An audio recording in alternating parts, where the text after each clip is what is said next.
Go ahead and give praise, esteem, and honor to the Most High YAHUAH YAHUSHA this day. Y'all got to bear with me, man. I'm getting fat, man. I got on the scale, man. I think I'm about 210 pounds. That ain't good, boy. I don't think I'm supposed to be this big, boy. I got to get about 30 pounds up off me, boy. Starting to breathe a little too hard again. So you ain't never seen somebody who ain't fat breathe like a fat man. But I do. John 5:39. And it says, search the scriptures, for in them you think you have eternal life, and they are they which testify of me, and you will not come to me that you might have life. I receive not honor from men, but I know you, that ye have not the love of Elohim in you. Listen to him. I come in my Abba's name, and you receive me not. If another shall come in his own name, him you will receive. You need to keep that in mind. He said, I come in my Abba's name. He said, if somebody came in their own name, I bet you receive him. And let me finish this out. How can you believe, which receive honor one of another, and seek not the honor that come from Elohim only? See, that's what I sit back and look at. The people that come in Yahuwah's name, we don't want to receive them. You know what I'm saying? But those that come in their own name, that come in the flesh, because see, I was talking to D about this here last night too. Oh, not last night, but yesterday afternoon. It's just on my mind about the mark of the beast. You know what I'm saying? Or the number of the beast. See, it's the number of a man. That's what he means. So you say somebody come in their own name, him, you'll receive them. See, we tend to receive men because men play to the flesh. They play the things that you like. Daniel 7:18. Matter of fact, I'm going to work it a little different. 7 and 9. Bear with me for a little bit. Cause I know I supposed to have went over that thing by showing the master with black. When I was talking about, even though y'all know that the master black. You know what I'm saying?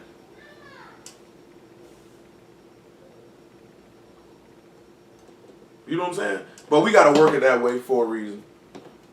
Every now and then we just bring something back to play. Because these people need to know it's a black man coming back to kill them. You killed the black man, and the black man coming to kill you. You know what I'm saying? See, I'm going to tell you something. The people like to say all lives matter. When Yahusha get back here, only Yahudim lives matter. Everybody else getting murdered. And that's if you're Abrim by blood or not. That's if you're Yasharal or not. Boy, only Yahudim lives matter. Well, we sitting back talking about black lives matter and all lives matter, because black lives do matter in the reality on the natural sense. That's what I was explaining to that atheist. Like, white people couldn't understand the concept of why we wouldn't like them and why we don't trust them. You know what I'm saying? Now he was like, I hate it, man. I'm not racist. I grew up. I'm like, yeah, I hate you. You know what I'm saying? Basically, Buddy extended the trip to make the trip longer than what it was because he just wanted to talk to me. He was like, basically, I'm just paying you to talk to me, man. I buy you something to eat and all that there. But when we went to talk about that word, Buddy didn't want to talk to me no more. You know what I'm saying? Go sit down. 7 and 9, 7 and 8, make it 7 and 7. We got to deal with it, right? Say New World Order. How it's going to happen? Because you know why people be tripping on, man, the New World Order, so as people say, man, let me tell y'all something, man. Stop focusing on America. America is not the central theme in this book. America is just a small piece in a large puzzle. America is really not that important in this book. It's really not. You know what I'm saying? Y'all need to understand and know that. America is not that important. Stop letting people make you think that everything is centrally focused on what goes on here. After this I saw in the night visions, and behold, a fourth beast. And he say, and dreadful and terrible and strong exceedingly. Now we're going to look at these words. I'm going to look at dreadful. We're going to look at each of these words because you need to understand this. It says he's dreadful, he's terrible, and he's exceedingly strong. Hello? What's going on, brother? How you doing? All right. Now the words here in the book of Daniel are actually in like Aramaic and not Hebrew. Most of them. Just for informational purposes. So we see dreadful. And it is to call. And it means to fear. to cause to be afraid or make afraid. So now we're going to look at the word for terrible here. So this beast is going to cause people to be fearful or afraid. The word terrible here is imtane, and it's just simply just terrible or mighty. So he's going to have a little power, and he's going to be exceedingly strong.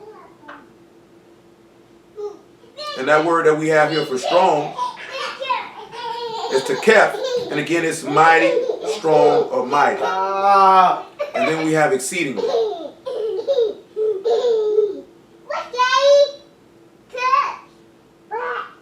And it is yatur. And it means preeminent, surpassing, extreme, extraordinary, exceedingly extreme. Hold on. All right. So when we sit back and look at it, this beast. Hello? Hello? All right. When we look at this beast, he's going to cause people to be afraid. He's going to have strength. And let's look at the next thing. And he had great iron teeth, and it devoured and brake in pieces, and stamped the residue with the feet of it, and it was diverse from all the beasts that were before, and it had 10 horns. So it's going to be different than anything that you've ever seen. And he's going to destroy and kill everything. That's what it's basically telling you. So let's look at something in Luke chapter 12, verse 1. Let's look at something in Matthew chapter 24 and about verse 24. To get some understanding. Because like I say, man, you see people talk about the New World Order and martial law. Again, understand what martial law is. Martial law is military rule. Martial law is not some police get shot in Dallas and the United States government declares martial law. That is not martial law. That is military rule. That means the military will take over and run the government. And 99.9% of the time, if you do your history and you go study some history and you do your own research, you'll see when the military takes over, it never relinquishes power. Most of the time when the military takes over, it's because they have somebody who they're going to set up and put in his place to rule. That's how Saddam Hussein came in power in Iraq. It was a military coup, and he ended up becoming a dictator, and he ruled that land until the United States came over there and murked him. You know what I'm saying? Vladimir Lenin, during the Russian Revolution, you can look it up, that's about 1917. Military coup. They took it over from the king. They murked him. And Russia was a communist state until 1989. If my memory serves me correct, about 89, 88. You know, Mr. Gorbachev take that wall down. You know, that's before a lot of y'all time and all that other stuff. Fidel Castro, military coup. And he ruled Cuba to the day that he died. You know what I'm saying? Now his brother rules it, and it's still a military dictatorship, but he doesn't rule with it as an iron fist as his brother did. Is his brother dead? Is Fidel dead? I thought he was still alive. He might still be alive. I thought he had to die, but Raul been running the country for at least 3-4 years. Yeah. Shoot, he dead. Either way, he's still dead because he ain't got no Ruach in him. He dead either way. 12-1. Luke. In the meantime, when they were gathered together, an innumerable multitude of people, insomuch that they trode one upon another, he began to say unto his disciples, first of all, beware ye of the leaven of the Pharisees, which is hypocrisy. For there is nothing covered that shall not be revealed, neither hid that shall not be known. Therefore, whatsoever you have spoken in darkness shall be heard in the light, and that which you have spoken in the ear and closet shall be proclaimed upon the housetop. You know what he's telling y'all? He said, whatever the Most High gave you with that word, boy, you're going to speak it in the open. So I'm going to show you something before we go forward. Go look at Revelation 12-7. Still hold Daniel 7 and Luke 12. Let's go get Revelation 12-7.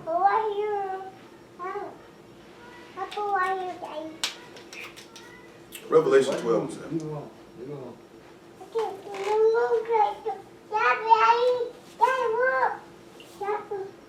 And there was war in Shamahim, and Mikael and his Malachim fought against the serpent, and the serpent fought and his Malachim, and prevailed not, neither was their place found any more in Shamahim. Hold on. Hello?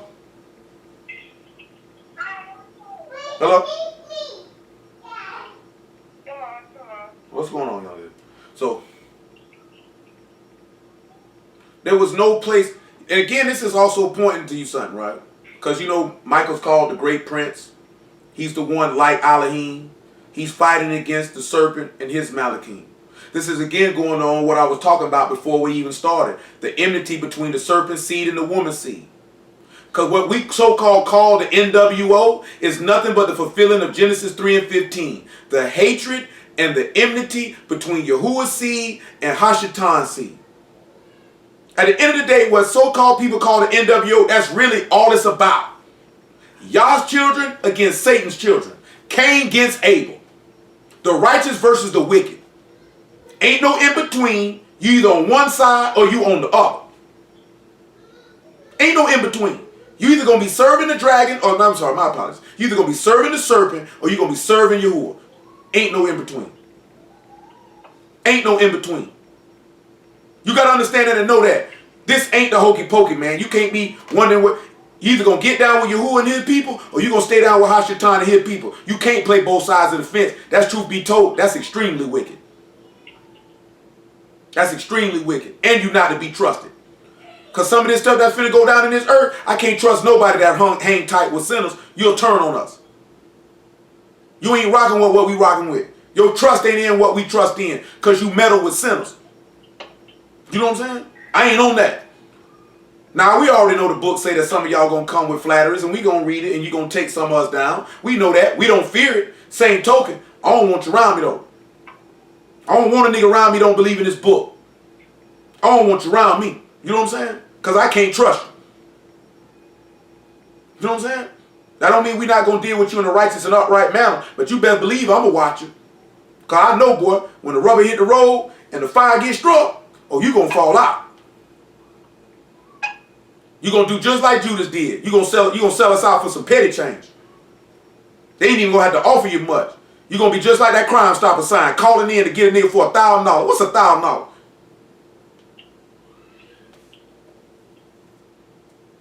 It saying the great serpent was cast out, that old serpent called the devil and Hashatan, which deceived the whole world. Keep that in mind, deceived the whole world. And he was cast out into the rats, and his Malachim were cast out with him. And I heard a loud voice saying in Shamahim, now has come salvation and strength, and the kingdom of our Elohim, and the power of his Mashiach, for the accuser of our brethren is cast down, which accused them before Elohim day and night. And they overcame him by the blood of the Lamb and by the word of their testimony, and they loved not their lives unto the death. The reason why I'm focusing on this, because he said, what you have spoken in darkness shall be heard in the light. If you would have caught it, Daniel said what I heard in the night vision, because he was asleep. So when he talking about what you heard in darkness, we talking about prophecy.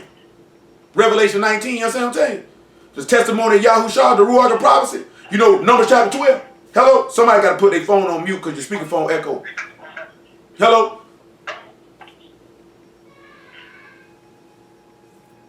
Yeah, you sound kind of far away from the phone. It's right by me, but somebody echoing though. Plus this iPhone getting raggedy, man. I don't know what's wrong with it. Overpriced piece of trash. Daniel said he heard this stuff in the night vision. The master just told you what you heard in darkness, you'll speak in the light. You'll make manifest. The reason why we say that, because Numbers chapter 12, about verse 6, Yahuwah said, if a man be a prophet, I myself, Yahuwah, will make myself known unto him in a vision and a dream. When you usually sleep. At nighttime. This is why he's telling you this. Also, you can sit back and say what you say in darkness, you proclaim in the light, because the whole world dwells in darkness, because the whole world lie in wickedness. Now we just sit back and look at it, man. You got to watch people out here. That man say anybody's a friend of the world is an enmity to Elohim. You are his enemy. I don't know why we sit back and think this man is co-signing on the junk we want him to co-sign on. This man is not co-signing the stuff we want him to co-sign on. You're going to be looking stupid in the end. Why would you do that to yourself? Because at the end of the day, you're not playing with Elohim, you're playing with yourself. But the reason why I'm mentioning this is because he said that they overcame him by the blood of the Lamb and the word of their testimony, and they loved them not their lives unto the death, because they proclaimed this word straight to these people's face. See, you know what a lot of people want to do, especially Bruce. Cause we feel like this here, right? The prophets ain't never worried about what we all Israelites. I don't want to call nobody out. They called them out. Screw what you talking about. If you wicked, you're wicked. If you wrong, you wrong. If you evil, you evil. We can't be caught up on that. Oh, we all people, so we shouldn't edit. They didn't sit back and say, let's not air our stuff out in public. Boy, that's not how y'all operate. He said, boy, put that nigga on blast. That man don't operate like that. That's human thinking. Because we worry about people's feelings. But the truth got to be told that a man might repent. What you think these people going to kill you for? It wasn't the nations killing the prophets. It was you. It was you. It wasn't the nations. The Philistines wasn't killing the prophets. The Canaanites wasn't killing the prophets. The Jebusites and the Hivites, they wasn't killing the prophets. It was YAHUAH killing the prophets. Why? Because they were proclaiming their sins out to them and they were offended. That's why we sitting here telling you, you can't trust no sinner. They'll turn on you. Because you're going to have to stand on the word. You're going to have to proclaim the word. Are you willing to die for that? Because he said, this beast is going to make people afraid. They're going to be too scared to speak the word. That's a coward.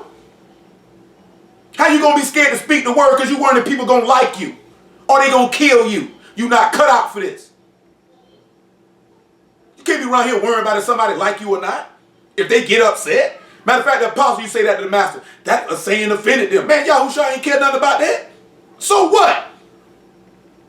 So what? He's offended. What that mean to me? The word is right. If I please men, I wouldn't be a servant of Mashiach. You got to remember that. Stop worrying about pleasing people and please your Elohim. You'll get further along if you think that way. We'll rather please man than please Yahuwah. How dumb is that? Look at the next thing he said though. Therefore rejoice ye, Shamahim, and ye that dwell in them. Woe unto the inhabitants of the Iraqs and of the sea. For the devil is come down to you having great wrath, because he know he have but a short time. Now, come back to Luke chapter 12. This going to go back to what we're looking at in Daniel chapter 7. You got to realize what we call the New World Order is Satan's wrath. His wrath is against a particular group of people. It's not against the whole world. He don't care about the whole world. He only cares about one specific group of people. That is the people who serve Yahuwah. If you don't serve Yahuwah, that man don't care nothing about you because I already got you. That's like a pimp. A pimp ain't sweating a hoe he already done broke. She already selling her body, disrespecting herself for me. What do I care about her for? But the one that's out there trying to tell them women to stop pimping, to stop hoeing, oh, that's a problem. I got to get them from around there because they cut my money short. Straight up. If you already under the spell, if you already under that, you're not a threat. The threat is the one trying to get you out of that. That's who the threat is. Ain't nobody know. You're not a threat to Hashatan when you talking about the government laws need to change. We need to stop the government from doing this here. Man, you already stupid. You already blinded. You already serving me. Because that's what you worried about.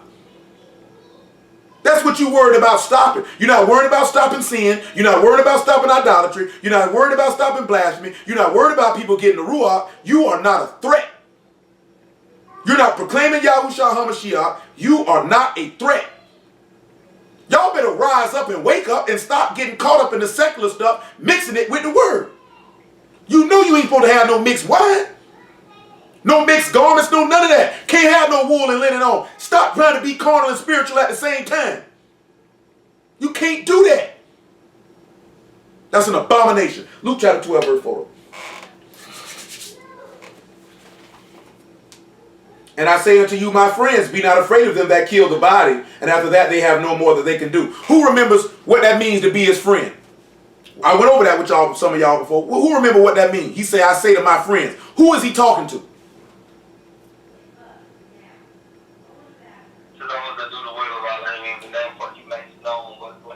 No, that's not that's your brother and your sister. It's a different delineation when he said friend. That goes back to Abraham. That go back to Abraham. Abraham was faithful and he believed in Yahuwah. Therefore, he became the friend of Elohim. So when he say up to my friends, he talking about those who have been declared righteous by faith, meaning they Abraham seed, meaning they Mashiach seed. So you got to know who he's talking to. That's the same when he say, greater love have no man in this, that a man lay his life down for his friends. He's speaking to those who are the seed of Abraham, those who believe by the righteousness of faith. Hold this right here and get me Romans chapter 3, I think. If it ain't Romans 3, it might be Galatians 3.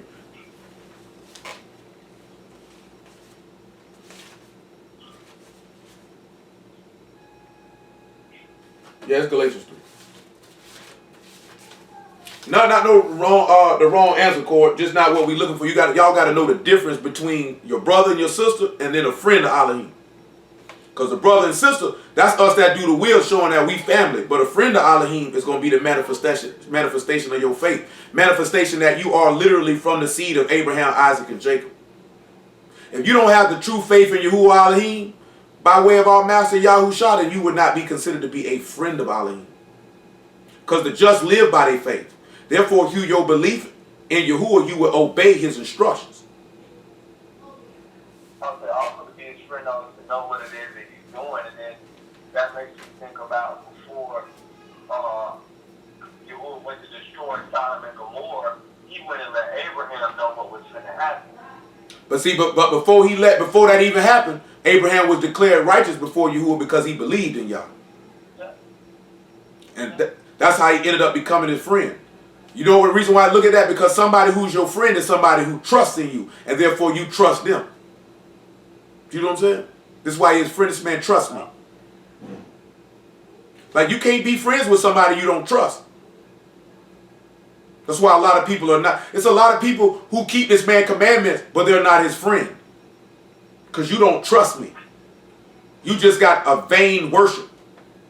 You know what I'm saying? Because you ain't really finna get no reward. It's really no different than that situation with Moses. Not saying that Moses didn't believe, but the situation where he didn't believe when Yahuwah told him to speak to the rock versus hit it. He did what he told him to do, but he didn't do it by faith. Therefore, it was without void, and he wasn't able to enter into the land. Giving us an example of what can happen if we do things, but yet we don't believe. You will not enter into the land. You will not receive that reward. You will not enter in. Now we know in the end, Moses is going to be there. But that's an example for us to know out of the Torah. If you can do what the man say, but if you do it without faith, you will not receive a full reward. You will not make it. It's a lot of people keeping Sabbaths and, wrapping their head up. And, it's a lot of people don't eat no pork and no shrimp and no lobsters, but they don't believe, though. And they not gonna make it because you're not his friend.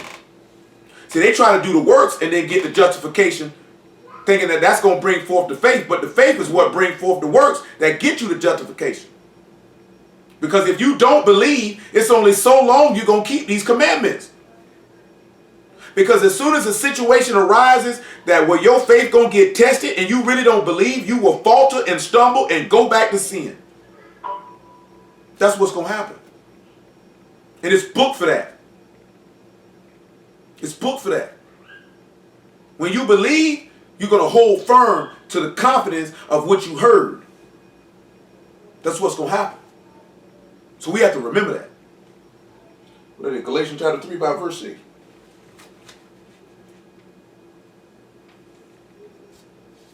Says, even as Abraham believed Elohim, and it was counted to him for righteousness. Know you therefore that which are the same are the children of Abraham. And the scripture, foreseeing the heathen through faith, preached the gospel unto Abraham, saying, in thee shall all the nations of the be blessed. So then that they which be of faith are blessed with faithful Abraham.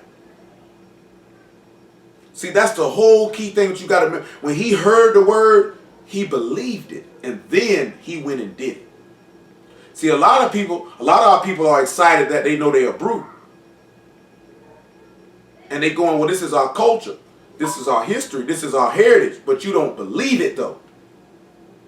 So it's only so far you're going to go.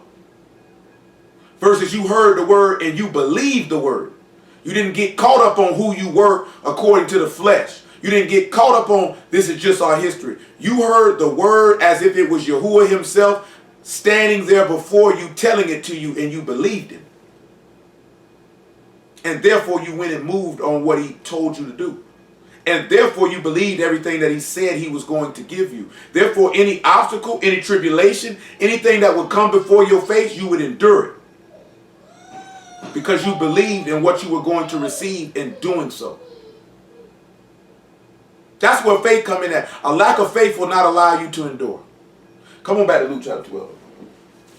Y'all know where it say that in James chapter 2. And he was called the friend of Elohim, which was mentioned in the book of Isaiah. This is why I tell you it's important. That's why the faith is important. That's why you won't get the justification from Yahuwah without it. You won't get it without it. The law won't get that for you because the law was not given by faith. It wasn't a promise. It wasn't a promise. At the same token, you can't say you believe and then don't keep the law, because then you wouldn't even know what to do to be able to obtain what the man promised you. Because that same law is instructing you in the faith of Yahushua HaMashiach. So through the law, you will see the man whom you say you believe.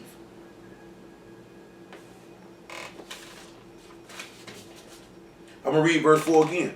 So when you see friends in that instance, you should think of Abraham, faithful, righteousness by faith. Because you got two types of righteousness in this book. You got Deuteronomy 6 and 25, the righteousness which is of the law. And you got Genesis 15 and 6, which is the righteousness of faith. And you got to be of the first, which will bring part the latter, which is in Deuteronomy.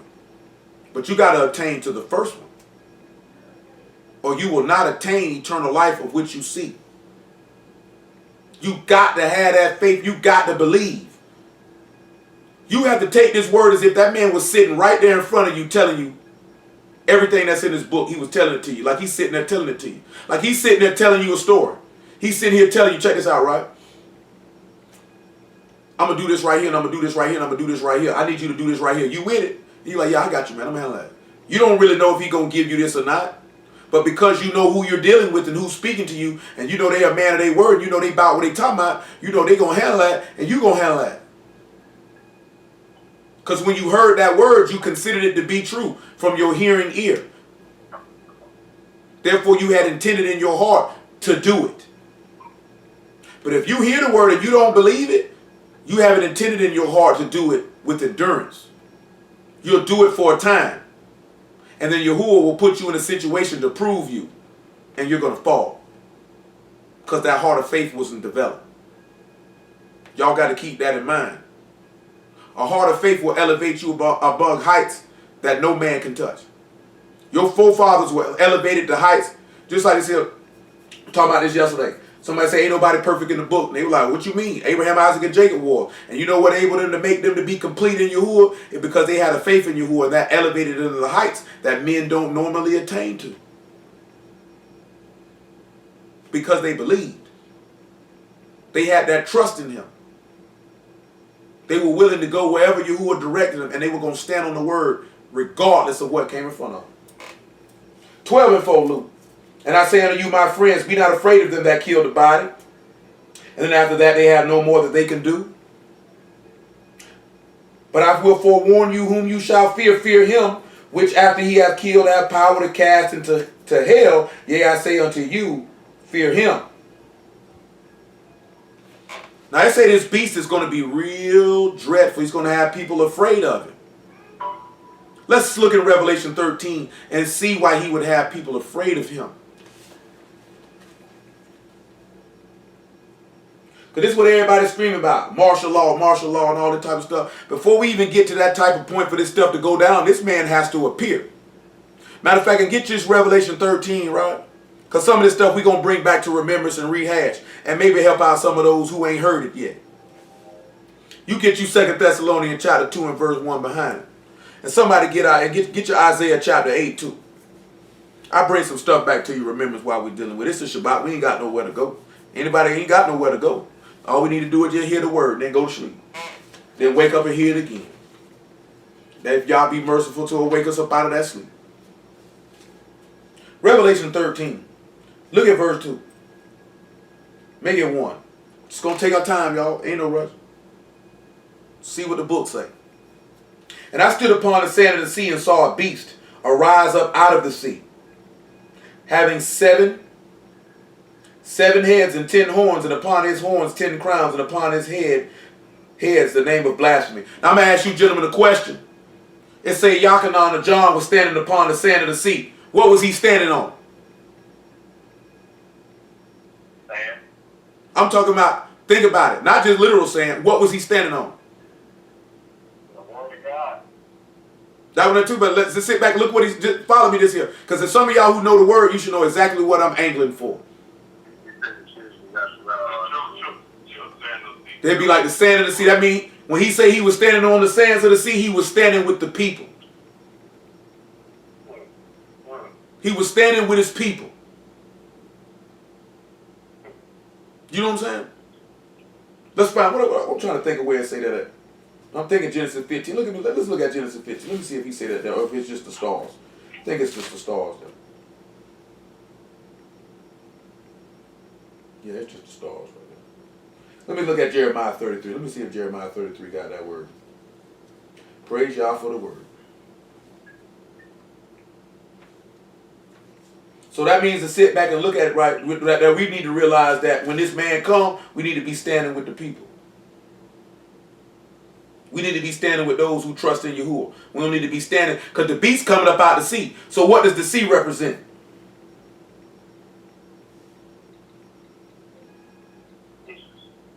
Huh? The nations, absolutely. Absolutely. Absolutely. Let's look at Genesis 22 and 17. Genesis 22 and 17. And then get your Isaiah 10 and 20. Just for another witness. Genesis 22 and 17, we get 2 witnesses now. Just hold Revelation 13. We still holding Daniel chapter 7. Got to pull one out the law, then we pull one out the Tanakh. It's only right. Hallelujah for Yahushua in the word. It's only right. 22 and 17.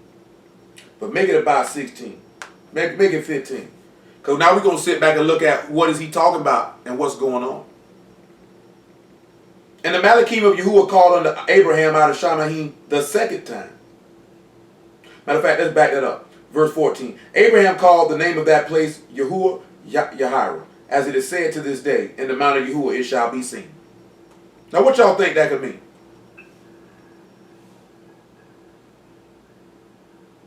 What you think this could mean? Because something just came to my mind when I'm looking at this. What y'all think this could mean? Anybody got an idea? And then in verse 14. You know, that's what the Christians love to scream, right? Jehovah Jireh, and they love to scream that, don't they? I'll be seeing that nigga be trying to sell them prayer towels. He be going, huh? Y'all, like, Don Yerami, y'all provide. And it makes me think about y'all providing the sacrifice. Yeah, that's what he talking about right there, right? Listen what he say, right? As it is said to this day in the mount of Yahuwah, it shall be seen. Think about it, right? Because Yahuwah Yahweh means Yahuwah sees. So what y'all think this could mean? That in this mount, it says he sees. And in this day, and it said to this day, in the mount of Yahuwah, it shall be seen. What y'all think that could mean? We're just going to walk down a little bit, though. Just bear with me. And the Malachim of Yahuwah called unto Abraham out of Shamahim the second time, and said, by myself have I sworn, saith Yahuwah, for because thou hast done this thing, and hast not withhold thy son, thine only son, that in blessing I will bless thee, and multiplying I will multiply thy seed, as the stars of Shamahim, and as the sand which is upon the seashore, and thy seed shall possess the gate of his enemies. Now it says, thy seed will possess the gate of your enemies. In the mount where Yahuwah sees.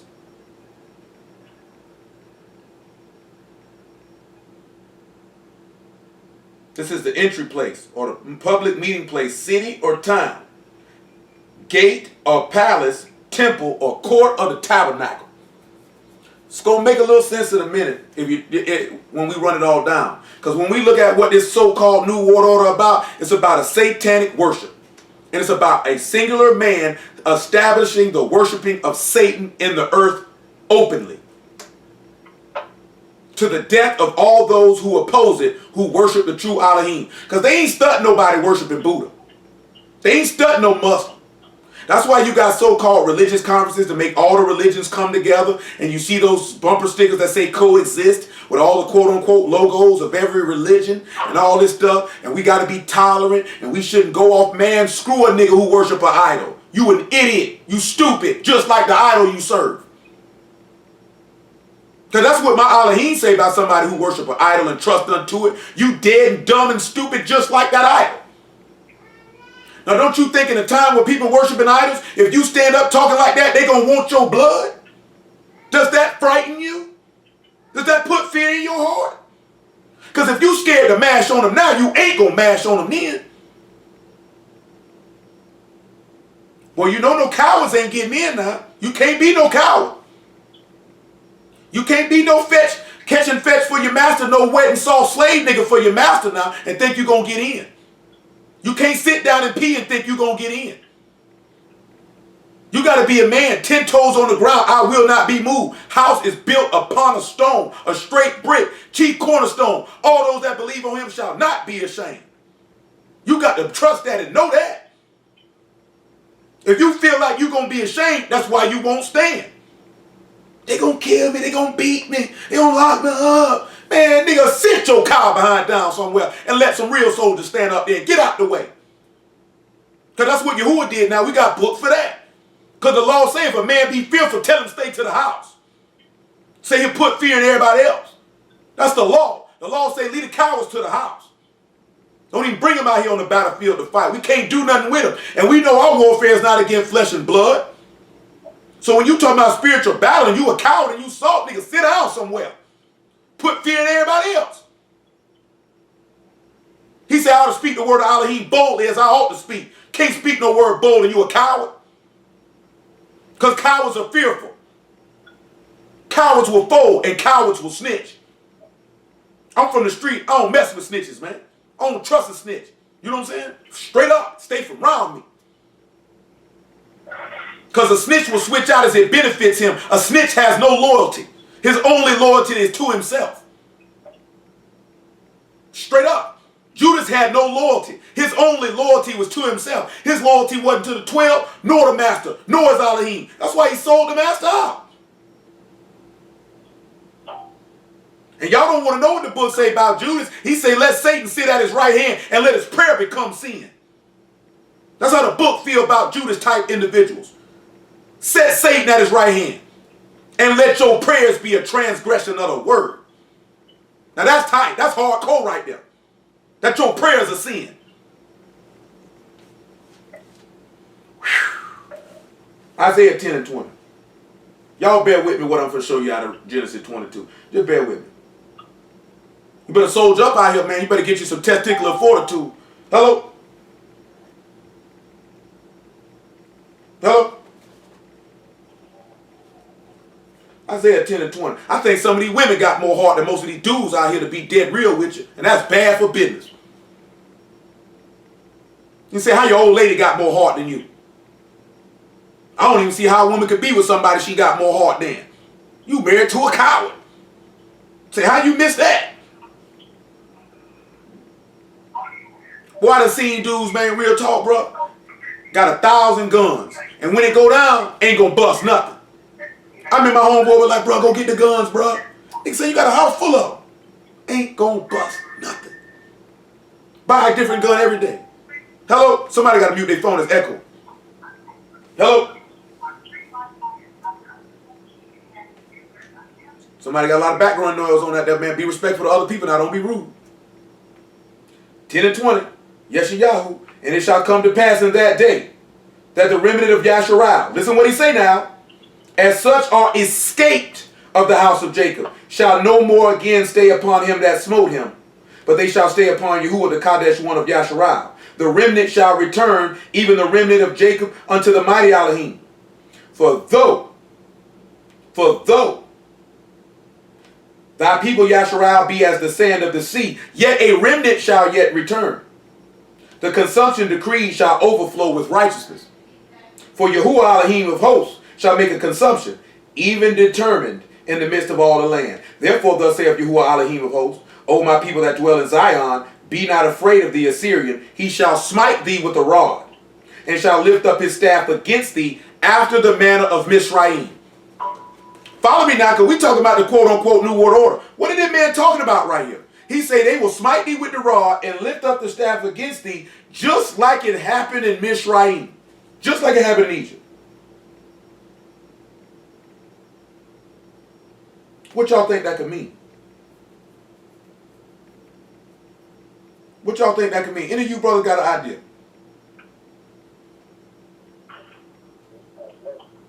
Huh?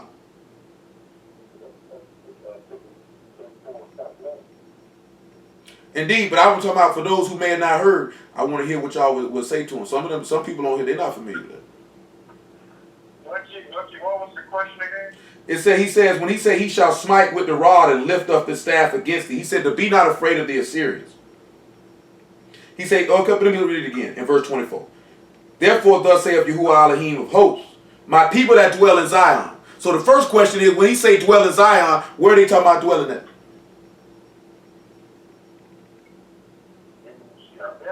In the Mashiach.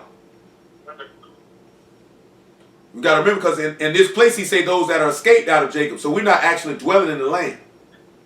So he talking about those who dwelling in the Son. Those who overcame him by the blood of the Lamb and the word of their testimony. So when he says right here, right, he shall smite thee with the rod and lift up his staff against thee after the manner of Egypt. What would come to y'all mind of what this is referring to? When we look at the Hebrew word for it here, it is shevet. It's a rod, a staff, or a branch, but most importantly, it's a mark of authority. Keep that in mind. It's a mark of authority. Then he say he shall lift up his staff against thee. Got to remember, the beast is going to encapsulate all of these things. That dreadful beast that we reading about in Daniel chapter 7 is going to encapsulate all of these things. So when he say he going to lift up his staff against thee, it's a company led by a chief. So it's a leader. The beast is the leader of all these people after the manner of Mizraim. Go ahead, bro. One of y'all was trying to say something. Go ahead. And it says the way, the road, a course of life, a manner, or habit. So when we look at what happened to us in Egypt, gentlemen, what happened to us there? Did these people not have a mark of authority on us? Did these people not smite us regularly? Did these people not kill us? Did these people not oppress us? Did these people not have us fearful?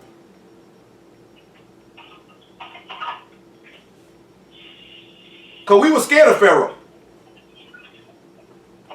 You know, you can look at Pharaoh as an example of the beast or the anti-Mashiach. Because at that time, Egypt was ruling the whole world.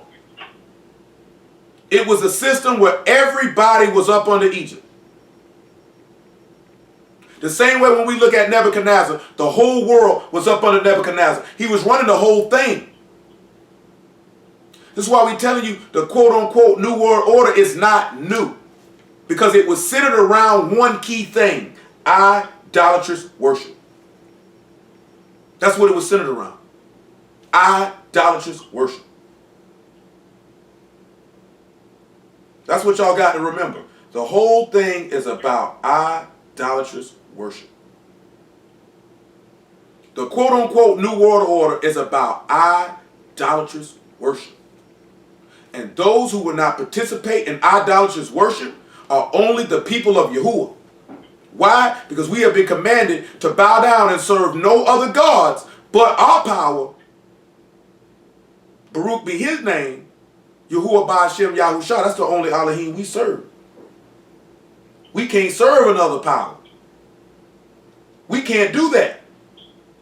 That's going to cause a problem. Because he said he had great wrath when he came down to the earth. And we'll look at Pharaoh. He had great wrath. We're going to look at Nebuchadnezzar. He had great wrath. We can look at Serenity. He had great wrath. We can look at Haman. He had great wrath against one particular group of people. That's it. Say their laws are diverse than everybody else's. Let's kill them. They don't serve what we serve. They don't do what we do. We need to kill them. Don't let these people make no fool out you, man, while you around here looking for some new world order and you ain't sitting back looking at the book that told you what was going to happen. They coming to kill you because they hate Yahuwah. So ain't got nothing to do with all that other crap. All that other stuff is notwithstanding. It's irrelevant to the grand scheme of things. It's relevant, but it's not relevant. Because I'm not telling you not to be aware and not to know what's going on around you. By no means am I telling you that. But I'm telling you, don't try to mix it with the book. People try to take economic collapses and things that are going off in the earth and mix it with the book. When the book ain't even talking about these people. What we care about it? Oh, but the dude seen when the UK pulled out the European Union. Oh, martial law is coming. The end is near. Where did he tell you to look for that? That's not what you're supposed to be looking for. You're watching the wrong thing. You around here watching for the right hook. He's finna catch you with the uppercut. And if y'all know anything about Mike Tyson, boy, when he caught you with an uppercut, you was done. Because that man uppercut was vicious. Probably more vicious than his right hook. I only say that though people who know me because they know I like Mike Tyson. So if you don't know me, you be like, how would we know you were talking about Mike Tyson? But that uppercut was serious though. It was serious though, because you were watching the wrong thing. A lot of times you be watching the wrong person, and the snake and the person who's going to take you down is sitting right next to you. The person that tell you they love you. The person that say I'll do anything for you is your biggest enemy. Watching the wrong thing. Because I'm going to tell you something. Most naive people, they trust the wrong people. And we can sit back and looking at our people as spiritually, we're naive. And we end up trusting and looking at the wrong things, and the things that we ought to be watching for, we're not watching. And then you get caught. The man has told you how this is going to play out. And we still holding Matthew chapter 24, verse 24. And we still holding Isaiah chapter 8 and verse 13. And 2 Thessalonians chapter 2, verse 1. But he say Yahuwah sees, right? In the mount where Yahuwah sees. We got to sit back and see that in the mount that Yahuwah sees, that the children of Yasharal be the sand of the sea. But let's come back and finish in Revelation 13, though. Because he said they're going to smite with the rod, smite with the staff after the man of Egypt. That means these people going to come up to try to kill you. And the only reason why Pharaoh wanted to kill you in Mizraim was because of the name of Yahuwah. And on top of that, Yahuwah plagued these people before they came to kill you. And if you look in the book of Revelation, he dropped plagues on these people before they came to kill you. You got to know the book, know the law, and everything makes sense. And you won't be looking for what these dumb niggas on YouTube and some Israelites who repost this stuff got you looking for. Because that's not what Yahuwah told you was going to happen. Are we going to believe somebody who got too much time in their hands to make a YouTube video? Or are we going to believe what the book say?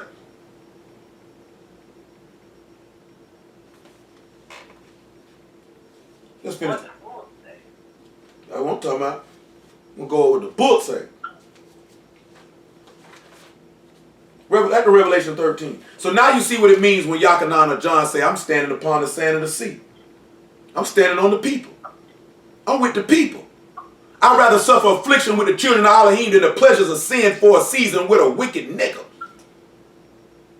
Ain't finna pleasure my flesh to be with no sinner. I'd rather suffer with the children of Elohim than ball with a sinner. That's crazy. Revelation 13 and 1. That show you right there you ain't got no faith in you. That's what Moses did. Moses said, I could have been called Pharaoh's son. I could have been Pharaoh. I told Pharaoh, man, screw you. Screw you. That's how I feel about everything you got. I don't want it, man. You ain't holding on nothing. This stuff perishable. I'd rather sit down here and suffer and get something that's eternal. Huh? That's the mind we supposed to have. That's the mind Moses had. And he was a forerunner to Mashiach. So you think he had the same mind? That man looked his father and say, Father, I could be called your son. But I'm going to go down here and suffer with my people. Just so they can ball. I told y'all this the other day. I told y'all this last week. Since it's in my mind, I'm going to reiterate it again. Most High willing, I drop a word on it. That man gave up everything and didn't get no gain. Why you can't give nothing up? That man gave up everything and profited nothing. so you could ball. That man gave up a name, a birthright, a kingdom, dominion, riches, eternal life, a seat next to the Abba to come down here and be a man to be disrespected, disbelieved on, spit on, beaten, beard snatched out, impaled, speared, so you could ball. And you can't give up nothing for this man? That's wicked. Because that man ain't get no gain from what happened to him. All he got was what he already had. He already had that. He gave that up so you could get it. And you won't give up what you want to do for him? That's wicked. All the way around. And disbelieving. Because ain't no way in the world you can know that that man gave up everything and did not profit in the least bit, and you can't give up nothing. Think about that now. That man got no gain. He did not come up at all. Yahushua did not come up at all. He did not get anything more than what he already had. That man gave that up so you could be rich. So you could have eternal life. So you could have a place in the kingdom. So you could be reconciled to Abba. How many of y'all would do that? Give up everything you got so the next person could get it. But in the turn of you doing that, you have to be disrespected upon a level which no man has ever experienced in the history of the earth. How many of y'all gonna let somebody spit in your face? How many of y'all gonna let somebody slap you in your face? How many of y'all gonna let somebody snatch your beard out? How many of y'all gonna let somebody stone you? How many of y'all gonna let somebody hit you in the head with a reed? How many of y'all gonna let somebody strip you butt naked and then put a robe on you and mock you when you already know that you are the king of the Yahudim? Matter of fact, I made you and you mocking me to my face. I made you and you disrespecting me. I made this earth you standing on and you disrespecting me. I created the Shamahim which gives the rain to birth your crops and you disrespecting me. You mocking me. And I formed you from the belly, and you disrespected me. Then on top of that, you took me and nailed me to a tree and tried to give me sour wine and then smashed me in my side with a spear. Called me a blasphemer and a deceiver. What did he get extra out of that? How many of y'all would do that? You mean to tell me you can't stop sinning? That's extra wicked. When you know that, that's when you can really understand how much this man loved you. Now you can understand how much that man loved. He did not gain. And that's why it tells you that love seeketh not his own. Because Yahushua didn't seek nothing. He didn't seek to get anything from the love that he exemplified to his people. He didn't try to get no gain. He didn't try to come up off of you. When somebody say they love you, but they do stuff for you, but they trying to look at what gain or what they can get from you, they do not love you. That's not the love of Elohim. That's not love. When you look at most women, they'll be like, he loves me, but he do stuff for you, but he looking for vagina in return. How many men will do certain stuff for a woman and don't look for no vagina in return? I'm talking about, and that's your woman too, and you don't look for no vagina in return. You ain't even seeking after that.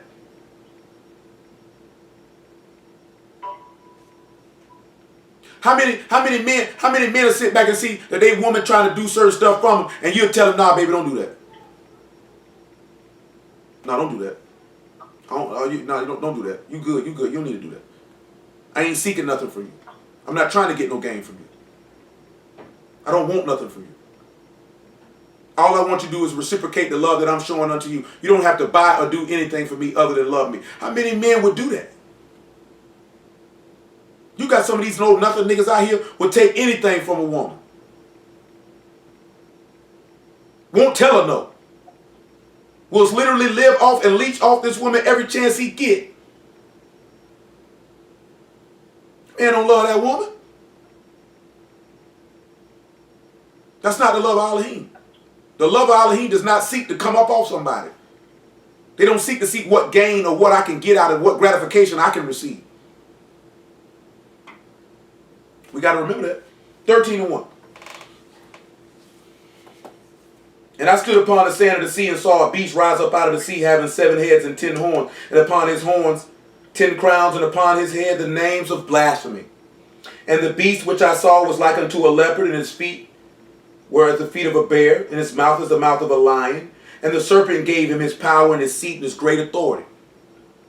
And I saw one of his heads as it were wounded to death, and his deadly wound was healed, and all the world wandered after the beast. For my people, what is this talking about right here?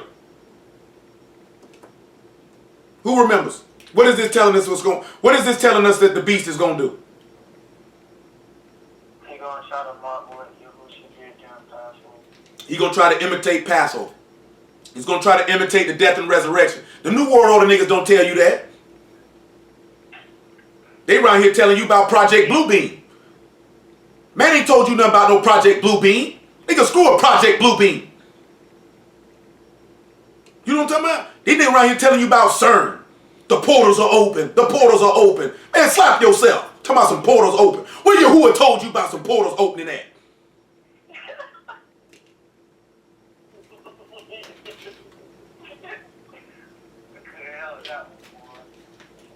These stupid niggas told you last September the portals was going to open and all this stuff was going to happen. Ain't nothing happened. You supposed to toss every last one of them in the garbage can who said it. That's a false prophet. And you know what's crazy? A lot of the brothers who were saying it when it didn't happen, they just glossed over it like they didn't been screaming this stuff for 6 months. I just seen somebody talk about CERN today. Oh, the portals are open, brother. The portals are open. Go find a portal for me, bro, and tell me what it looked like.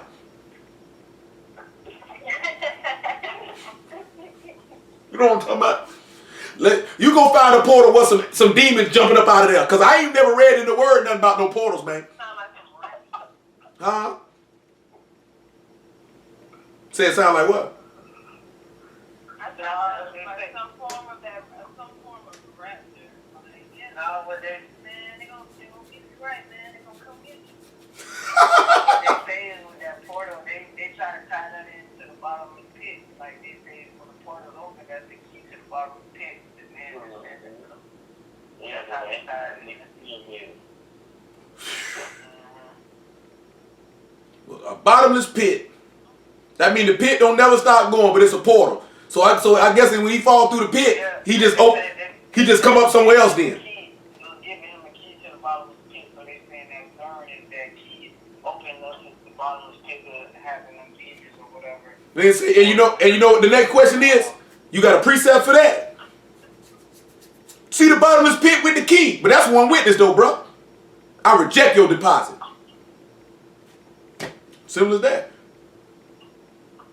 You know, these people give these white folks too much credit, bro. Because they trying to say CERN is something that the government doing. See, they control the weather. They control the weather. They don't control nothing. Most of these white folks can't control their wife. You talking about they controlling the weather? When Yahuwah say he give rain in this season, he shut up Shamahim. You gonna tell me a man doing it? Man, I ain't on that. They can have that.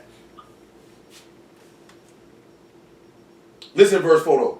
And they worship the drag or the serpent which gave power unto the beast. And they worship the beast, saying, who is like unto the beast, who is able to make war with him? And there were given unto him a mouth speaking great things and blasphemies, and power was given unto him to continue 42 months. And he opened his mouth in blasphemy against Elohim, to blaspheme his name and his tabernacle, and them that dwell in Shamahim. So he's speaking great blasphemies.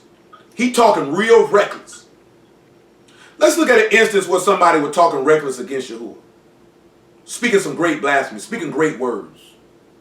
Let's look at Exodus chapter 6. And let's look at this blasphemous bastard right here. Matter of fact, Exodus 5. And after that, I think it's 1st, 2nd Kings chapter 20. Let's look at another old blasphemous bastard. Running their mouth against Yahuwah. Just to show you an example of somebody speaking great things against Yahuwah. Because I got to give it to you. I got to do it.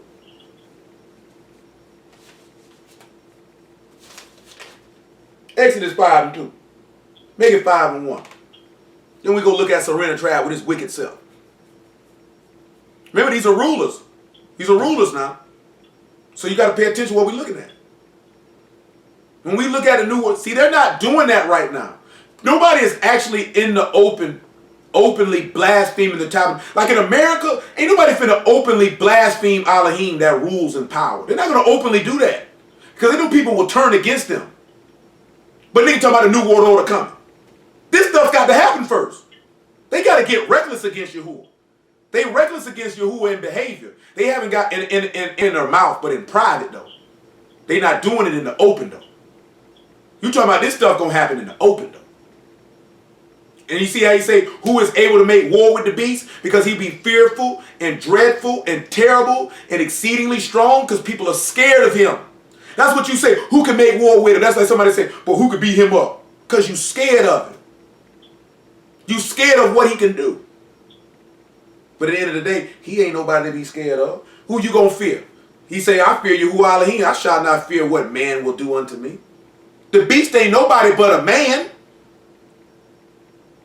He's nothing but a man.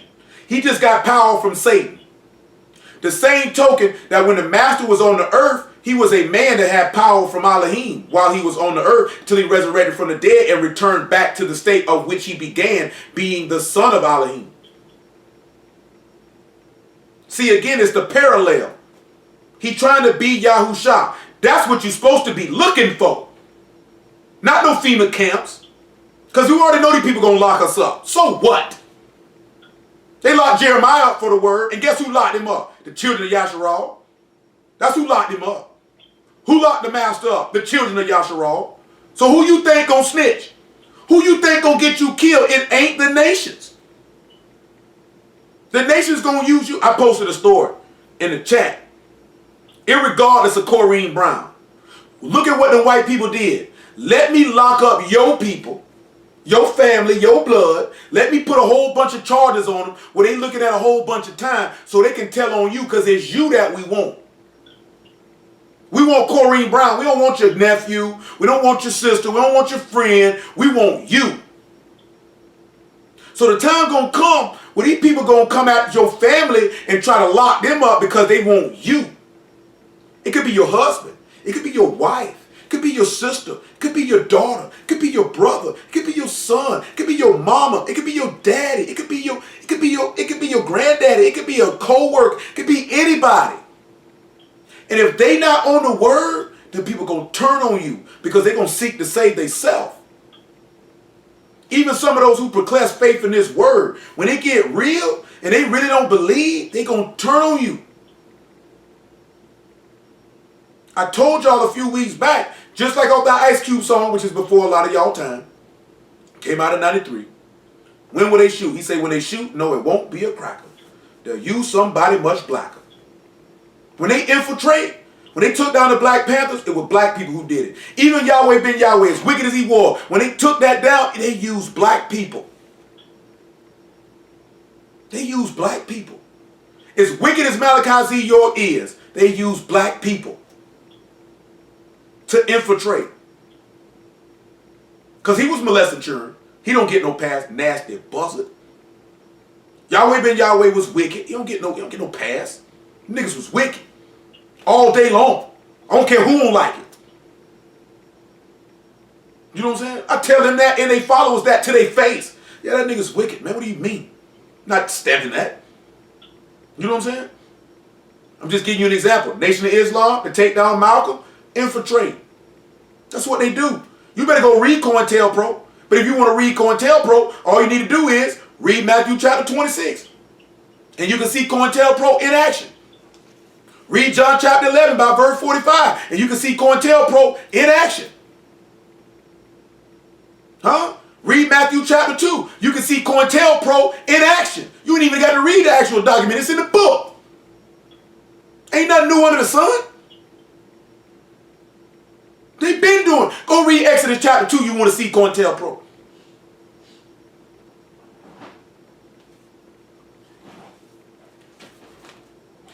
And afterwards Moses and Aaron went in and told Pharaoh, thus saith YAHUAH Elohim of Yasharal, let my people go, that they may hold a feast unto me in the wilderness. And Pharaoh said, who is YAHUAH, that I should obey his voice to let Yasharal go? I know not YAHUAH, neither will I let Yasharal go. Who is this nigga that I ought to listen to him? Screw this nigga. That's what he just said. I don't know who that is, and I don't see him. Screw him. I ain't doing nothing. Would y'all think that was pretty blasphemous, or you just think he just saying I don't know who YAHUAH is? He popping off at the mouth. He popping off at the mouth. Let's look at 2 Kings 20. Let's see somebody else popping out of the mouth. He got a little greasier than Pharaoh did. To me, Pharaoh was greasier. Because that's like somebody saying, hey, man, my people said this here. Who is your people that all listen to him? You go tell him this what I said. I ain't doing nothing. You go tell him that, Aaron boy. That's way more disrespectful to me. Some of y'all might look at it differently.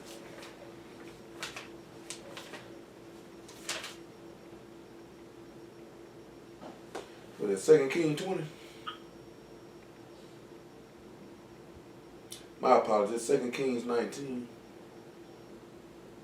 2 Kings 19 and about verse 1. Make it verse 3. Make it 1. Better yet, 1. We're trying to touch a lot of things. I know some of y'all ain't never preached before. It seems like we all over the place. But I promise you, Yahuwah permit that Matthew 24 and that Isaiah 8 and 13 and that 2 Thessalonians chapter 2 going to be worked in. It's going to make a lot of sense. And we still ain't forgot Daniel chapter 7 where we started at. Because I'm going to deal with verse 25 in Daniel chapter 7. Because somebody told me you need to do a lesson on that. I'm like, all right, whatever. You know what I'm saying? Because he told me something. And I'm like, bro, that's not what I'm talking about. And before we leave here tonight, I'm going to crash that. And I'm not going to crash it because I want to crash or cut nobody. I want to crash it for those who want to know the truth and don't want to follow lies. That's what I'm crashing for. Because I don't care nothing about them dudes. You know what I'm saying? I got a question. I don't mean to interrupt. Go ahead, brother. How do you deal with a disobedient wife in these days and age? Like, do you cut off and follow Christ like you said? Or do you give your life for like you said? When you look at a disobedient wife, it's two things you can do. You can continue dwelling with this woman and she vex your soul day in and day out. Or you separate yourself from that woman and you continue to follow the master and then hopefully she get her mind right and follow the word. But if you do that, you still got to look at following the pattern that the master did. He still took care of his wife even though he separated himself from her. He didn't forsake and stop taking care of her. Yeah, that's right. You know what I'm saying? That's a hard thing. You know what I'm saying? And a lot of times it be like that because one person hear about the word after y'all were married and y'all were in the world, and then one hear the word and start to walk in it, and you want your spouse to do it, and your spouse don't really want to do it. Yeah, that's what I'm going through right now. I know that's a hard one. That's a hard one. All I can tell you is just keep standing on the word, and maybe your example will cause them to do it. I tell you, don't talk to them about it. Just let it alone. They ain't gonna do nothing but make it worse. Just live it and let see the manifestation of the word in you. That might soften their heart if you will be merciful. All right. You know what I'm saying? But the last resort is to sanctify yourself away from that person. That's the last resort. But you definitely don't have to give your wife for him because she not Yasharal and you not Yahushua. So you don't die for no sinner. You know what I'm saying? Go on, let them stay all to the side. I love you. I don't love you that much though. Because you got, I'm telling you, be real with it, man. Whether it's your mama, your daddy, your sister, your brother, your hubby, your wife. Wait, boy. I love you now. I don't love you enough to go to hell for you, though. And I definitely ain't finna die for no sinner. I die for the righteous. I ain't dying for you, though. You know what I'm saying? And I'll tell you that it seems like, because you supposed to love your wife like the master loved his wife and die for it. You supposed to die for your wife. But if my wife a sinner, she can't get that blood. No, she can't get that. Oh, no. Oh, no. And the only reason why that would happen is because I know a lot of the times y'all get married, y'all were in the world, one of y'all get hit, and the other one don't take to it.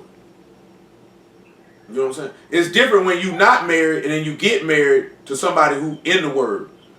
Now, what would be horrible is to marry somebody who in the word and then find out they really don't believe the word like you thought they did. Now, that's horrible.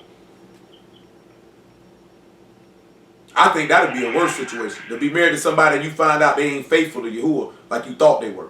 That would be horrible. You know what I'm saying? That would be horrible. But your situation is pretty normal. You know what I'm saying? Just got to be strong, man. Don't let it frustrate you. And just pray Yahuwah soften her heart. You know what I'm saying? But you got to keep standing, though. Amen. I mean. 2 Kings 19 and 1. And it came to pass when King Hezekiah heard it, he rent his clothes and covered himself with sackcloth. Matter of fact, back me up to verse 18, chapter 18. Y'all can see what's going on. Where y'all can actually see what this bastard said out of his mouth. 18 and 17. That's where it's at. Where you hear what this bastard said out of his mouth. 2 Kings 18 and 17. Praise Yahuwah for the word.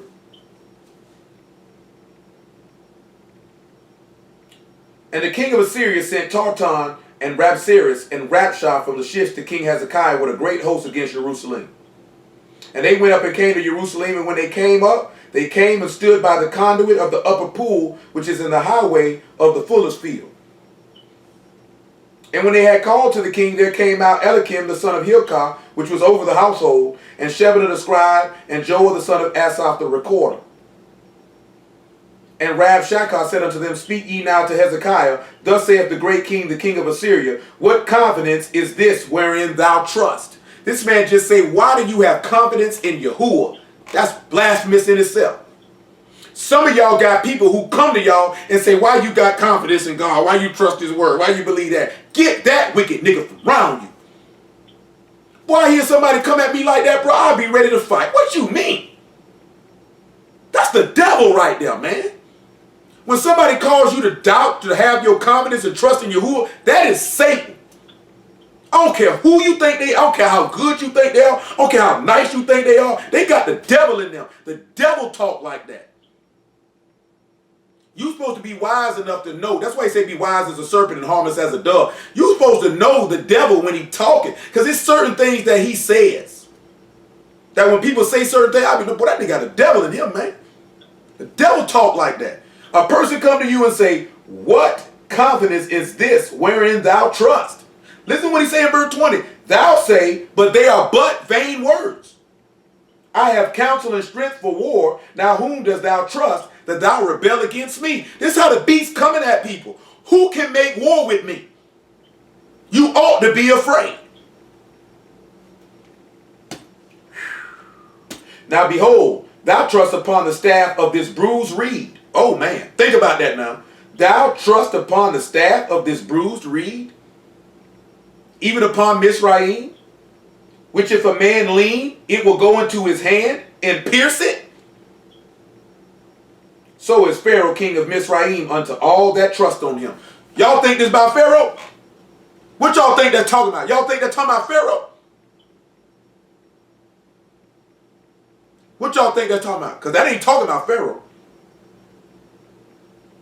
What verse you read again? We're in 2 Kings chapter 18 and verse 20, chapter 18, verse 21. I'll read it again, right? He say, Now behold, thou trust upon the staff of this bruised reed, even upon Mizraim, on which if a man lean, it will go into his hand and pierce it. So is Pharaoh, king of Mizraim, unto all that trust in him. So let's look at this in Hebrew then. Y'all should be able to tell just from the English. That man said, you trust upon the staff. That's what that is. But guess what he said though? You lean on this staff. It'll pierce your hand if you lean on it. See, this man is sitting here mocking you for trusting in Mashiach. That's what he's doing. What you think the people gonna do in the latter time? Hold on. Let's look at the staff here, right? Mishnah, support. Well, let's hold what you got. Hold 2 Kings 18, and let's just run over here to Hebrew 2 and 14. This is your support. He said, you trust upon the staff of this bruised reed. This is your support. You should know what a bruised reed. We just talked about the bruising Wednesday night.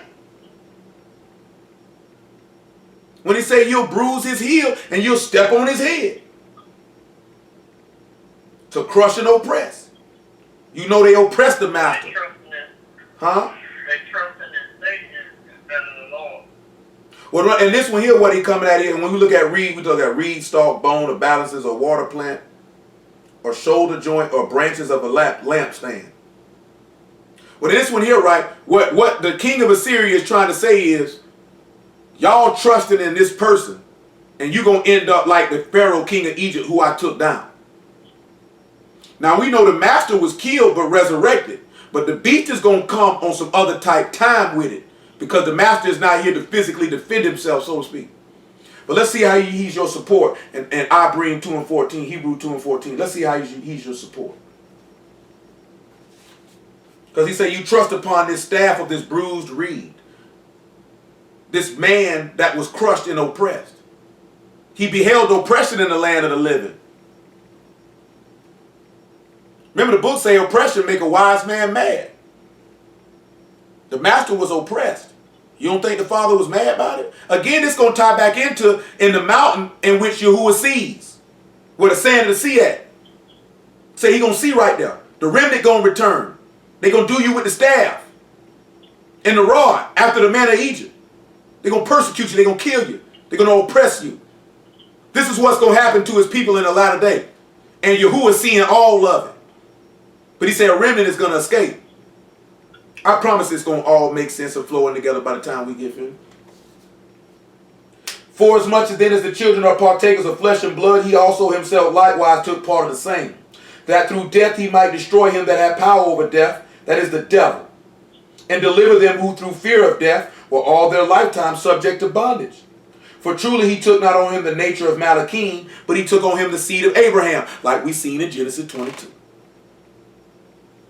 Your only son. Seed of Abraham. Wherefore in all things it behooved him to be made like unto his brethren, that he might be a merciful and faithful high priest in the things pertaining to Elohim, to make reconciliation for the sins of the people. For that he himself suffered, being tempted, he is able to succor them that are tempted, or to be an aid, a help, and a relief, or a support. Yahuwah, Hashem Yahushua will hold you up. He is your support. He's telling you not to trust in your support. A bruised reed. This man also said, which if a man lean, it will go into his hand and pierce it. So is Pharaoh, king of Egypt. So I want to look at the Hebrew word for if a man lean real fast. Because you should know what it means. It means you trust on it. If you lean on this bruised reed, this staff of this man, it will go into your hand and it will pierce it. And it says to lean, to lay, to rest, support, or uphold. To rest upon, to lean against. To sustain, refresh, and revive. And what did I mention he said in the Sabbath, right? Exodus 31 say, and he rested on the 7th day and he was refreshed. When we look at refreshing, we look at renewing. He said rest. Get you Matthew 11 and 27. Hebrews 4 and 7. We'll make this real quick. Hebrews 4 and 7. See, I ain't going to preach it to you this time because we got some people ain't never heard before. We're going to read it this time. Hebrews 4 and 7. We're going to get Matthew 11, 27, Hebrews 4 and 7. He said you'll lean on it, you'll rest, it'll be your support. And we'll look at Romans 12 and 1. It will refresh you or revive you or make you alive. So this is telling you, this is another instance yet again of take up your stake and follow me, and another reference to being immersed or baptized. Because being baptized is to be baptized in his death. Therefore, you would be bruised. You know what I'm saying? Because the book say the man was bruised. It pleased Yahuwah to bruise him. He was a bruised reed. It pleased the Father to bruise him, to lay the iniquity on us all, that he might be the intercessor, that your sins might be remitted. And he say, and he shall see his seed, and his seed will prosper. This man is telling you not to trust on Mashiach, but to trust in him. This is what the beast is coming to do. This is what Pharaoh wanted to do. This is what Nebuchadnezzar wanted to do. This is what the whole new world order is about, to turn you from Yahuwah. That's what it's really about. It's nothing new. Don't let these people make no fool out of you. Matthew 11, 27.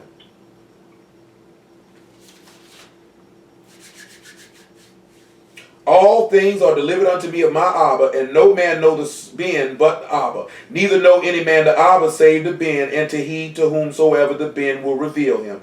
Come unto me, all ye that labor, and I will give you rest. He said, are there heavy laden, I will give you rest. Take my yoke upon you and learn of me. For I am meek and lowly in heart, and you shall find rest unto your souls. For my yoke is easy, and my burden is light. He said, if you lean on this staff of this bruised reed now, it'll pierce through your hand. Y'all know Romans chapter 6 say we are crucified with him. We don't got to go read it. Y'all should know what it say if you read this book. You go read Romans 6 on your own time and see if that man if Paul told you that.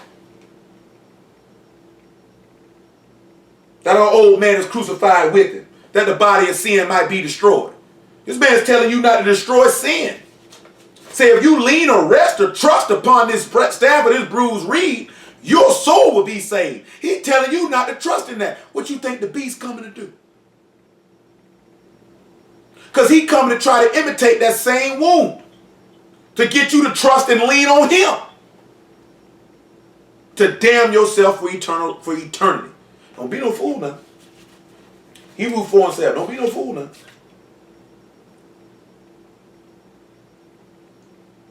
Make it 4:4. Hebrews 4:4. Then we look at Romans 12:1. My apologies. Romans 12:1 after that. Okay, that thing uploading quick. For as he spake in a certain place on the seventh day on this wise, Elohim did rest the seventh day from all his works. The master rested upon on the seventh day, or the Shabbat, from all his works. It's giving us example that we should rest in him and lean on that staff, or die with him to live with him. And in this place again, if they shall enter into my rest, seeing therefore it remained that some must enter therein, and they to whom it was first preached entered not in because of unbelief. Again, he limited a certain day, saying in Dawood, today, after so a long time, as it is said, today, if you will hear his voice, harden not your hearts. For if Yahushua son of Nun had given them rest, then he would have not afterwards have spoken of another day. There remained therefore a rest to the people of Elohim. Don't let these people tell you that there ain't no rest for you, to turn you from leaning on that staff or that bruised reed now. Because it'll pierce through your hand, and it will revive you. Romans 12:1, it will give you life. He says, as we planted in the likeness of his death, we shall be risen in the likeness of his resurrection. Be revived. Be refreshed. Y'all got to remember, the Shabbat is symbolic. This is what y'all need to realize with the Shabbat, because I know we done went over this before. The Shabbat is symbolic of the master dying, and when the Shabbat ended, it's symbolic of him resurrecting from the dead. So you're supposed to look at the Shabbat as me being made in the likeness of his death, and when it concludes, not that I can go about doing what I want to do, but now that I've been revived and been refreshed and been given a spiritually glorified body to dwell with Abba Yahuwah by Hashem Yahushua forever. That's how you should look at it. That's what should keep the righteous going, the encouragement, no matter what they're going, because that's what you need, the encouragement to continue in a world of wickedness, in a world that hates you and your Elohim. To keep going. To endure the state for the joy that's set before you. Romans 12:1.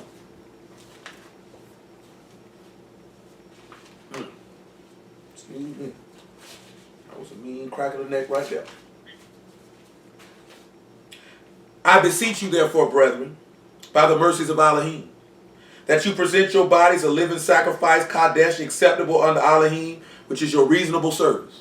And be not conformed to this world, but be ye transformed by the renewing of your mind, that you may prove what is that good and acceptable, perfect will of Elohim. See, when he say Pharaoh, king of Egypt, remember the master was a king. So what you're looking at is a similitude. He's telling you that, see, you're going to die like him. You shouldn't trust in him. Don't let these sinners take your confidence away from you.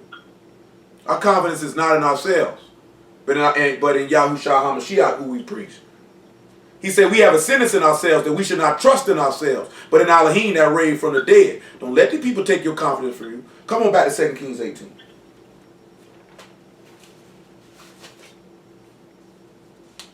Don't let these people take your confidence from you. Don't let these sinners do you like that. Get them sinners from around you, man. Get them from around you. That's all I can tell you. Look at about verse 22 though. Listen what this nigga say now.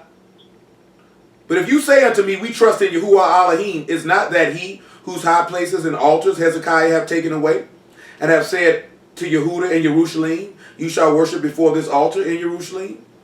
Now therefore I pray thee, give pledges to my master the king of Assyria, and I will deliver thee 2,000 horses, if thou be able on thy part to set riders upon them. How then wilt thou turn away the face of one captain of the least of my master's servants, and put thy trust on Mizraim for chariots and horsemen? And now I come up without Yahuwah against this place to destroy it. Yahuwah said unto me, go up against this land and destroy it. I want you to listen to what this man says out of his mouth. Then said Alakim the son of Hilkiah, and Shebna and Joah and Rabshakeh, speak, I pray thee, to thy servants in the Syrian language, for we understand it. And talk not with us in the Yahudim's language in the ears of the people that are on the wall. Again, you see a similitude of speaking in tongues. Don't speak in tongues unless there be an interpreter. Because they say, speak to us in the Syrian language. We say, we understand that. He said, if you speak in another language, you ain't edifying nobody. He said, don't speak in the Yahudim language. Say, we don't want the people to hear that. We'll tell them what you said later. But Rabshakeh said unto them, have my master sent me to thy master and to thee to speak these words? Have he not sent me to the men which sit on the wall, that they may eat their own dung and drink their own piss with you? Woo! That's some real greasy talk right there, him. When he say talk to the people who sit on the wall, he say he's supposed to sit there and talk to the people. He said they eating their own dookie and urine. This is how they feel about your Elohim now. He said, that's what you're doing. We're going to look at the Hebrew word for their own dung. It's soa, filth, or excrement. They say you eat filthiness. Say you drink your own urine. So hold on now. Because I'm going to show you how blasphemous this is, how greasy these people talk. When you look at, when the word for urine is just ma'im, or water. So you know what that man said, man, look at when you're looking at dung and you're looking at water. All you got to do is just go back to Ezekiel chapter 4, right? When he told Ezekiel he'll eat defiled bread in a defiled place. These people pretty much feel like they say, what good is it for me to serve Yahuwah? Say, is it a vain thing to serve Elohim? This is how these people look at it when you eating the bread of the master or his flesh. That is filth, it's excrement, it's dookie. And when you drink his blood, you drink his urine. Filth and excrement, waste. They feel like it's a waste of time to serve Yahuwah. That's why they come and mock you. Why do you think these sinners come and mock you? Say, we fools for Mashiach's sake. This man basically say, y'all fools. I'm talking to the people on the wall that eat his flesh and drink his blood. I want them to hear. I'm going to speak in the Yahudim language that I might turn them from the word. That's what these people coming to do. This stuff ain't about no government overthrows, man. You better tighten up. Verse 28, then Rabshakeh stood and cried with a loud voice in the Yahudim's language, and spake, saying, hear the word of the great king, the king of Assyria. Thus saith the king, let not Hezekiah deceive you, for he shall not be able to deliver you out of his hand. Neither let Hezekiah make you trust in Yahuwah, saying, Yahuwah will surely deliver us, and this city shall not be delivered into the hands of the king of Assyria. Hearken not to Hezekiah, but thus saith the king of Assyria. Listen what he say, make an agreement with me by a present, and come out to me, and then eat ye every man of his own vine, and every one of his fig tree, and drink ye every one the waters of his cistern. Because whoever will not take the mark of the beast, because remember we were looking at that. When he say the mark of authority, you will not be able to buy or sell. You won't be able to sustain yourself. Until I come and take you away to a land like your own land, a land of corn and wine, and a land of bread, and vineyards, and a land of oil, olive, of honey, that ye may live and not die. Hearken not unto Hezekiah when he persuades you, saying, Yahuwah will deliver us. Have any gods of the nations delivered all out of his hand, out of his land, out of the hand of the king of Assyria? Where are the gods of Hamath and of Arphad? Where are the gods of Zephram and Hena and Ivah? Have they delivered Samaria out of my hand? Who are they among all the gods of the countries that have delivered their country out of my hand, that Yahuwah should deliver Jerusalem out of my hand? But the people held their shalom and answered not a word. For the king's commandment was saying, answer him not. Don't that sound like blasphemy to y'all? Does that sound like blasphemy to y'all? Does it sound like he was speaking great words against Yahuwah? What does that sound like to y'all? Sound like that to me. I'm going to just read verse 4 of 2 Kings 19. I'll read verse 3. Because it's going into what we talking about. But I don't want to get too far off the path because I can get real loose right now. And I don't want to get too loose. Because there's a lot of stuff in these first 4 verses of this here. And I do want to hit y'all with it to a certain extent. I'll read verse 1 though. We'll paraphrase it. The Most High willing, we'll come back another day and go to it in greater detail. It came to pass when King Hezekiah heard it, that he rent his clothes and covered himself with sackcloth and went into the house of YAHUAH. And he sent Alakim, which was over the household, and Shebna the scribe, and the elders of the priests, covered with sackcloth, to Esai the prophet, the son of Amos. And they said unto him, Thus saith Hezekiah, this day is a day of trouble. This day is a day of trouble. And of rebuke and blasphemy. For the children are come to the birth, and there is not strength to bring forth. It may be Yahuwah the Elohim will hear all the words of Rabshakeh, whom the king of Assyria his master has sent, to reproach the living Elohim, and will reprove the words which Yahuwah the Elohim have heard. Wherefore lift up thy prayer for the remnant that are left. So the servants of King Hezekiah came to Yeshayahu, and Yeshayahu said unto them, Thus shall you say to your master, Thus saith Yahuwah, Be not afraid of the words which thou hast heard, with which the servants of the king of Assyria have blasphemed me. You do not need to be afraid of this beast, which is strong and exceedingly dreadful, with these blasphemous words that he shall speak, because your confidence should be in Yahuwah.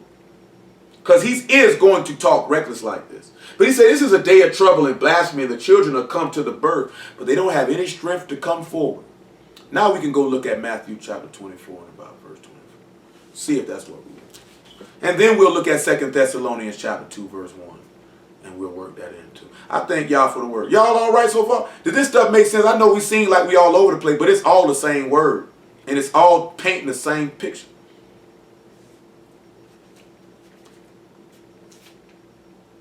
Do it sound like to y'all the New World Order about what we think is about? Or is it about them disrespecting Yahuwah?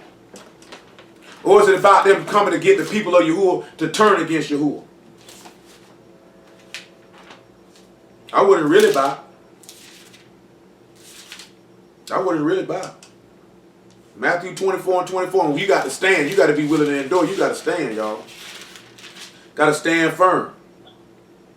Got to be like this song what I used to listen to back in the day, man. Some of y'all don't know who Smith & Wesson is. Some of y'all might. You know, some rappers from Brooklyn, they used to be down with Pop. You know, you say, but you gotta sit back and look at it, right? You got to look at the word as your pistol, your sword, right? I walk around town with my pound strapped down. That's because he said that's what it's because it's mad real in Bucktown. So you got to watch your back in the streets for your peeps, enemies, even the beast. Say, I step to my business, standing strong on my own too. Okay, you got to be ready to do or die, and you can't be ready, you can't run. He said, I never ran and I never will. When it comes to the word, you got to be ready to do or die, and you can't run. You can't have no fear. You can't have no fear now. You got to be willing to die. You got to walk around with that word strapped down, knowing it's real out here in this earth. This earth is full of wickedness. You got to know that. What is it, 24 and 24?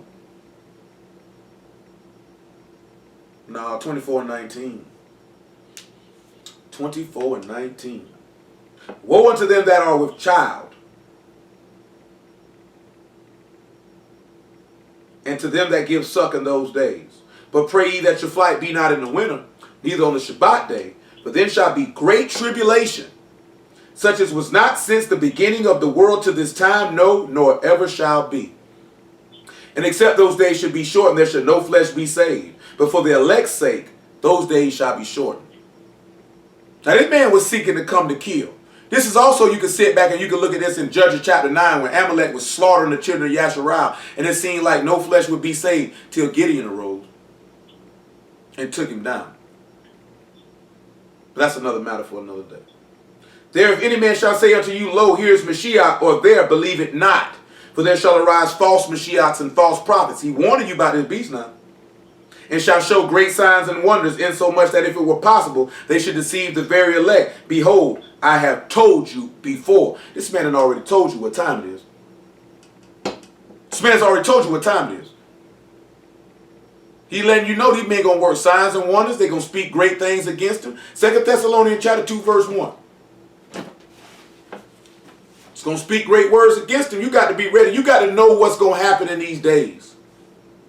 People telling you, oh, we in Jacob's trouble. You ain't in Jacob's trouble yet because you're not being persecuted for the word. Ain't nobody being killed for the word right now. Not no true Yahudim. Not no true people of Yasharal. You're not being killed for the word right now. Ain't nobody killing none of these dudes out here with throw rolls out here on the street for preaching the word. They ain't killing none of them. Ain't none of us being killed for the word. They ain't even thinking about us right now. Now let me put it this way. Now they start to pay attention and say stuff about you.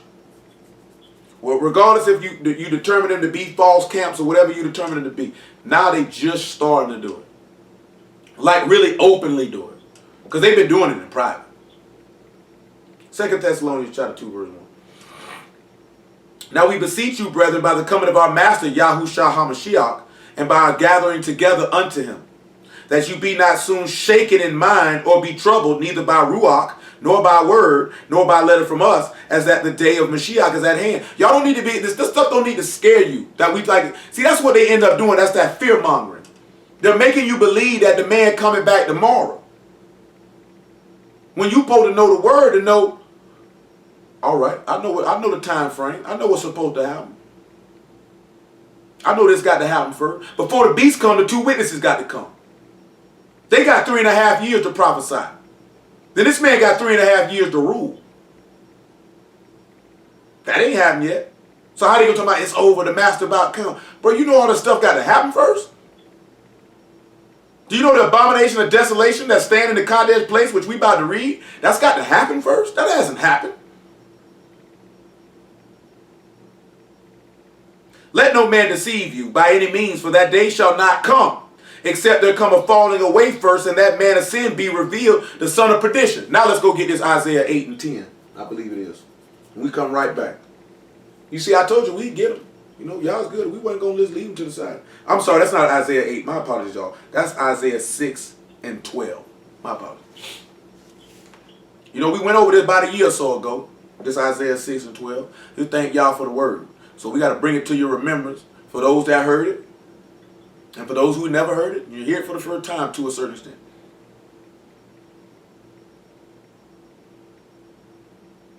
Matter of fact, make it 9. 6 and 9. Yeshayahu 6 and 9. Isaiah 6 and 9. And he said, go and tell this people, hear ye indeed, but understand not, and see you indeed, but perceive not. See, it's a lot of people, they seeing the word, and they hearing the word, they ain't understanding it though. Make the heart of this people fat and make their ears heavy. Shut their eyes lest they should see with their eyes and hear with their ears and understand with their heart and convert and be healed.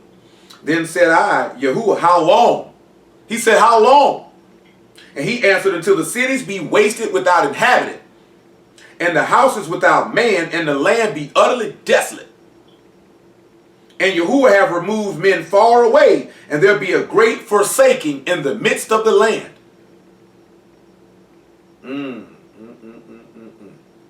He say, how long? He say, till I destroy this place utterly, and many men abandon the place. Hello? Come on back to 2 Thessalonians chapter 2. Hello? All right.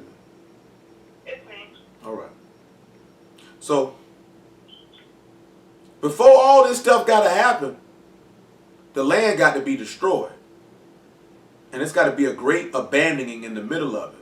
So before, and that's what Paul is telling you. Where you think Paul got that from? Thought he just made that up on his own? Come back to 2 Thessalonians 2 and 4, and then we'll swing to Daniel 11 to back that up.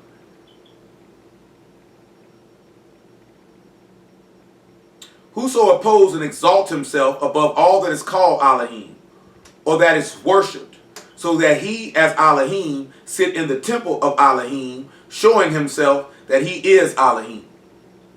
Before we read Daniel 11, let's go get Daniel chapter 8, about verse 23. Because I got to show you how he going to go in the temple and show himself to be Elohim. Somebody get Psalm 78 and 1 right behind this Daniel 8. Matter of fact, go to Psalm 78 and 1 first. It just came to my mind real fast. Got to have a little bit of wisdom. Psalm 78 and 1. You got to have a little bit of wisdom. You be able to understand what's going on, that no man can deceive you. That's why I be telling y'all to read the book. That's why I be asking y'all questions. That's why I tell you to ask your questions. That's why I tell you if you don't understand something, to call my phone. I ain't talking about just on something I preach. I'm talking about maybe something that you read. You can text me about it like Lee did. You can call me about it. Doesn't make no difference. Because y'all need to know what this book say. And you don't need to wait for Wednesday, Friday, and Saturday to figure out what this book say. You need to be finding out what this book say as much as you possibly can. You know what I'm saying? That's irregardless of watching an old video. You still need to pop this book open and read it. You know what I'm saying? You can go back and watch a video, study it, all that there. But you need to read, though. You need to read, though. You need to read, though. You know what I'm saying? You need to read. That is a commandment. We went over that a couple weeks ago. Seek ye out the book of Yahuwah and read. You were commanded to read. You were commanded to read. So when you don't read, you sinning. Simple as that. You sinning. Give ear, O my people, to my Torah, and incline your ears to the words of my mouth. I will open my mouth in a parable. I will utter dark sayings of old, which we have heard and known, and our fathers have told us. Now we know this is Mashiach. It's told you that in Matthew, that this was talking about him. Say he'll utter dark sayings. Now let's look at Daniel 8 and 22, and let's see how this man will try to step in this place and show himself as God. Got to be wise. That's why I tell you, if y'all don't know the book, or when I'm preaching, you're not paying attention when we going through these dark sayings. Because that's all that's what they say that's what a proverb is, a dark saying, or a mystery, a hidden truth. Then this man will deceive you, and you will follow it, and you will perish. That's why I'm telling you, you need to read the book. Now that being broken, whereas four stood up for it, 4 kingdoms shall stand up out of the nation, but not in his power. And in the latter time of their kingdom, when the transgressors are come to the full, a king of fierce countenance, understanding dark sentences, shall stand up. And his power shall be mighty, but not by his own power. And he shall destroy wonderfully, and shall prosper, and practice, and shall destroy the mighty and Kadesh people. Why you think this man say, pray your flight don't be in the winter on the Shabbat? And that the days were shortened for the elect's sake, because he coming to kill us. It's not coming to kill no white people, no Arabs, no Africans, no Asians. Unless they serve Yahuwah by Hashem Yahushua, then he coming to kill them. Who was Pharaoh coming to kill? You. Who Nebuchadnezzar was coming to kill? You. Who is the king of Assyria coming to kill? You. They after you because they can't touch Yahuwah. It's the same way in the streets, right? If you can't get hold of somebody, you kill the person closest to them, hoping that that will bring out the person that you really want to fight. You know what I'm saying? That's why dudes be shooting up people grandma's house or the people mama house. Because I got beef with you, so I figure if I shoot your house up, you'll come looking for me. That's why they do that. I know a lot of people, man, they be shooting up people's house. Why they be doing that? To bring you out. I couldn't catch you, so I know how to bring you out. I'll try to kill your people. I'll shoot your people up. I bet you come out then. And that's all the adversary is trying to do. If I touch y'all's people, I know he'll come out then, and then I'll fight him. Let's see what the verse says. And through his policy shall he cause craft to prosper in his hand. And he shall magnify himself in his heart. And by shalom shall destroy many. He shall also stand up against the prince of princes. But he shall be broken without hand. Because he said, remember that he said he's going to smite with the sword of his mouth. He ain't going to touch it. And remember, in the mount of Yahuwah you shall see this, for Yahuwah sees. So don't think that Yahuwah is not seeing everything this wicked nigga's doing. Because he's seeing every wicked thing this wicked nigga's doing. Let me break down, tell you what this word means in Daniel for his craft. We went over this before, but it escapes my brain at the present time.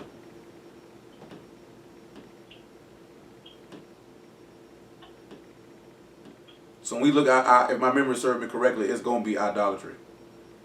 When he say he calls craft to prosper, or deceit or treachery, my apologies, he going to cause lies to prosper. You know the beast going to be coming out here teaching lies, right?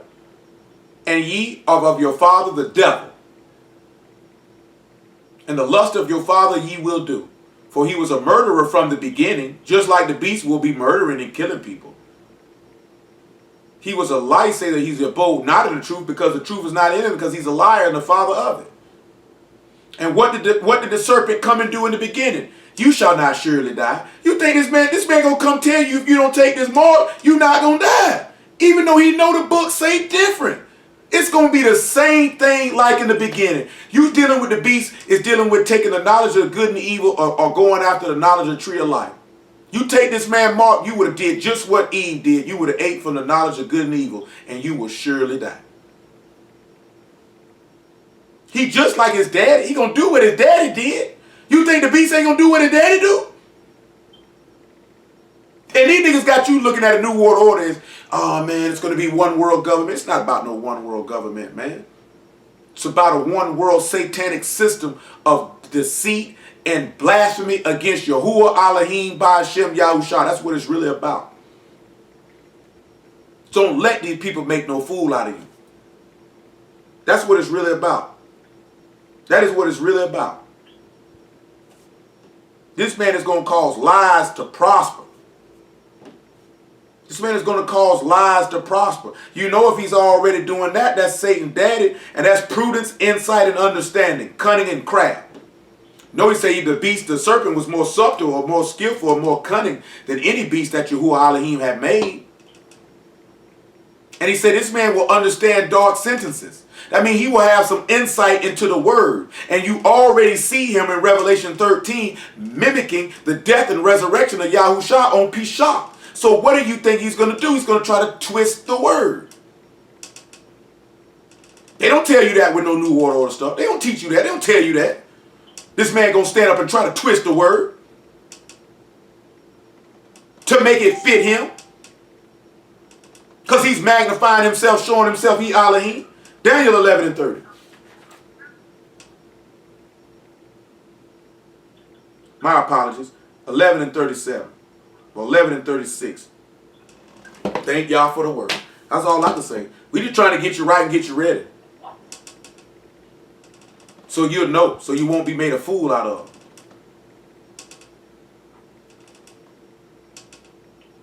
I'll read 31. Daniel 11 and 31. And his arm shall stand on his part, and they shall pollute the sanctuary of strength, and shall take away the daily sacrifice, and they shall place the abomination that make desolate. Because he said this won't happen to the land that's made desolate without inhabitant. Because boy, ain't nobody trying, ain't no true Yahudim trying to be running. Because you got to remember, we're going to come back to the land. See, I haven't gotten to Zechariah 14 yet. To talk about Yahuwah see, because you think Yahuwah don't see what's going on here? You think he don't stand up for it? Because that's what he said in Genesis 22, didn't he? He said the remnant that escape of Jacob. I'm going to touch that too. We're going to get that before we get up out of here. And I'm going to get Daniel 7:25. That's why I thank y'all for the word. All this just coming out one verse. I intended on reading more in Daniel chapter 7 than this. But thank y'all for the word. Because all this just came out one verse now. That's how you can sit back and you can see how much information is contained in one verse. And as much as we would sometimes like to read stuff straight down, that it's a lot of things could be in one verse that we can overlook. That's why I tell you to sit back when you deal with this word, man. If you looking at this word and somebody acting like they got it all, ain't nothing. Look at me. I've been doing this 7 years. I've been preaching pretty much for 4. And I know it's still more word that if Yahuwah would be merciful, that he could give me to give to y'all. It's still more growing and maturation that can still be done in his word. It's still more stuff to be learned. It's still more stuff to be taught. It's still more stuff to be preached. It's still more stuff to be revealed. I ain't never felt like, oh boy, I know enough now, boy. Boy, I ain't got to know nothing else, boy. No, sir. I ain't never thought that. I know, boy, it's a living word.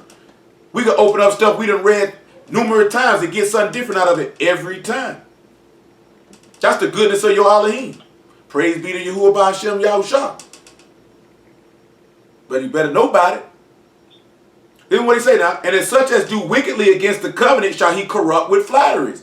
Those that go against the book, he going to corrupt you with lies. That's why I say, man, if you already sinning, you're not going to follow the master when that time comes, because he's going to corrupt you. He's going to appeal to your flesh the same way he appealed to Eve.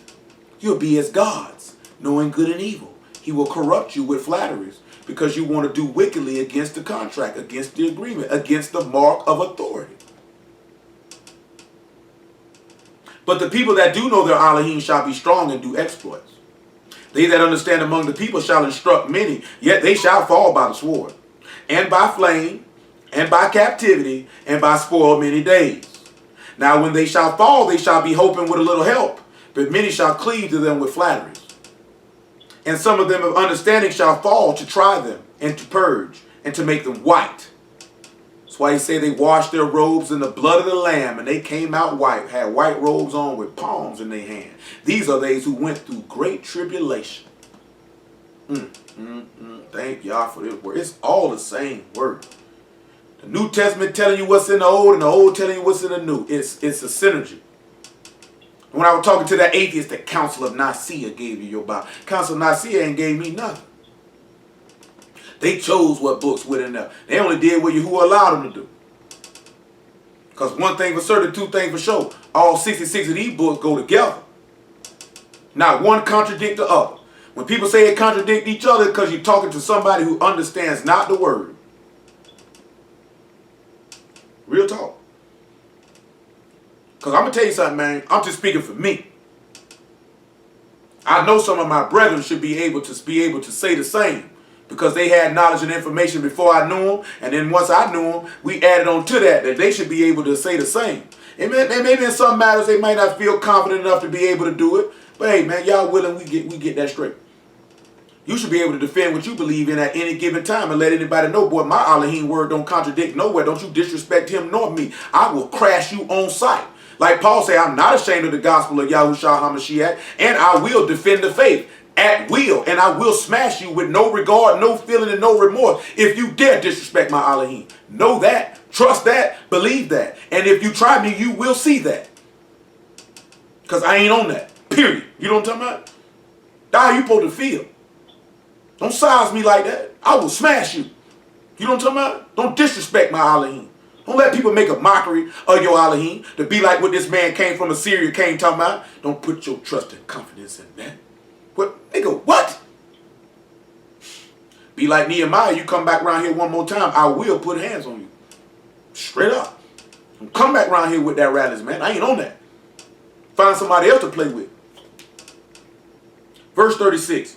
And the king shall do according to his will. That's what the beast say now. He going to do what he want to do. And he shall exalt himself and magnify himself above every god, and shall speak marvelous things against the Elohim of Elohims, and shall prosper till the indignation be accomplished, for that is determined shall be done. Neither shall he regard the Elohim of his fathers, nor desire of women, nor regard any god, for he shall magnify himself above all. But in his estate he shall honor the Elohim of forces, and a God whom his fathers knew not shall he honor with gold and silver and with precious stones and pleasant things. Now I'm going to ask y'all something. I'm going to see who caught that. In verse 36, well, verse 37 and 38, what should you have caught to tell you what type of man that this man is going to be?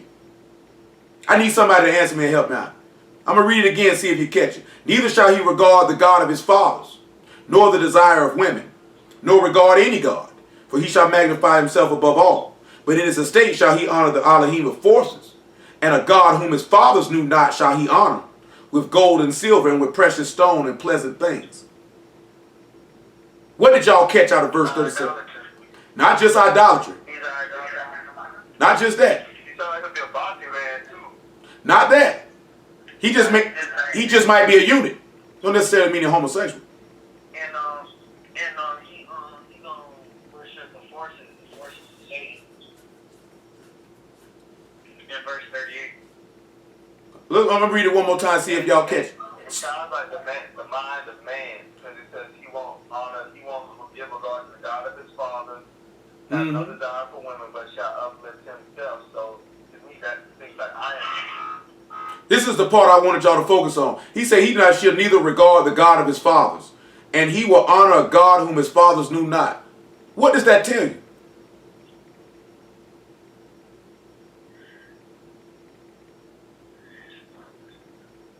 When you hear the book and it say the God of Elohim of your fathers, who are we talking about?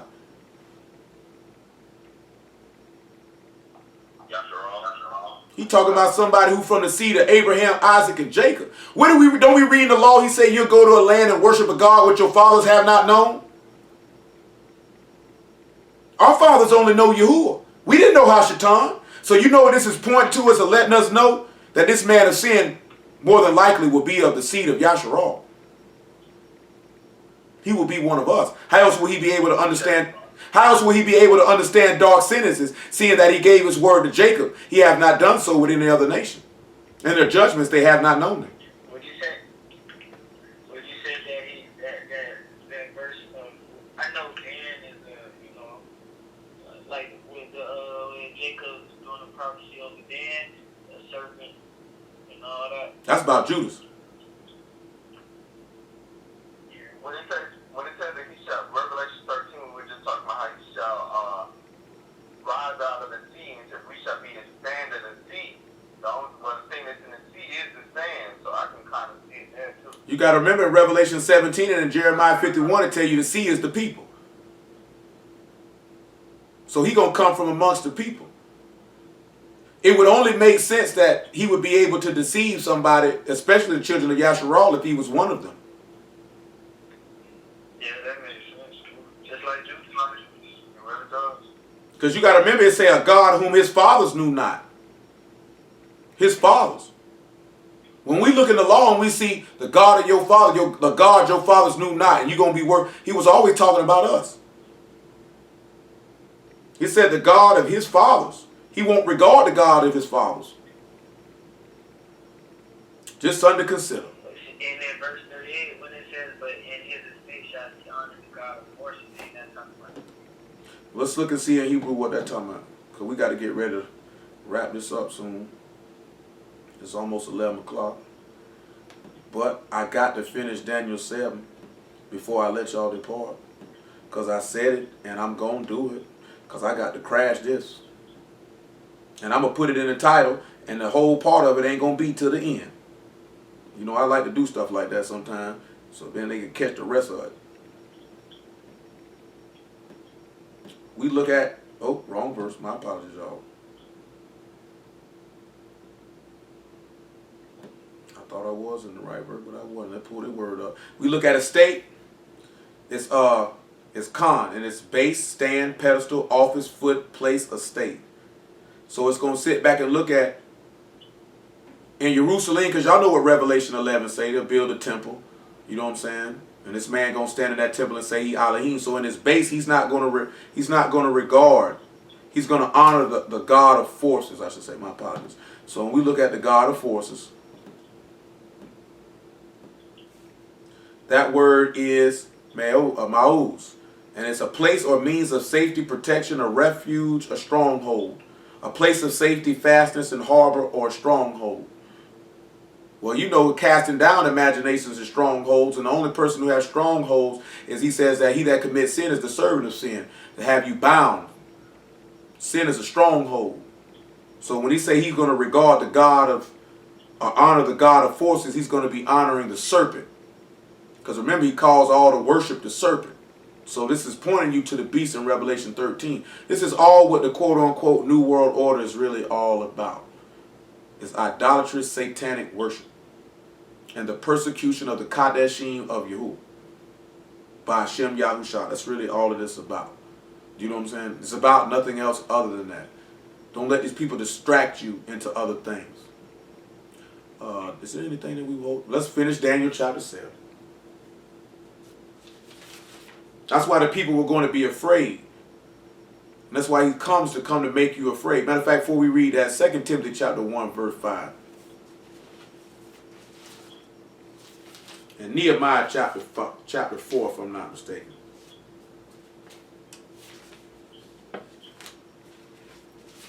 Thank God for the word.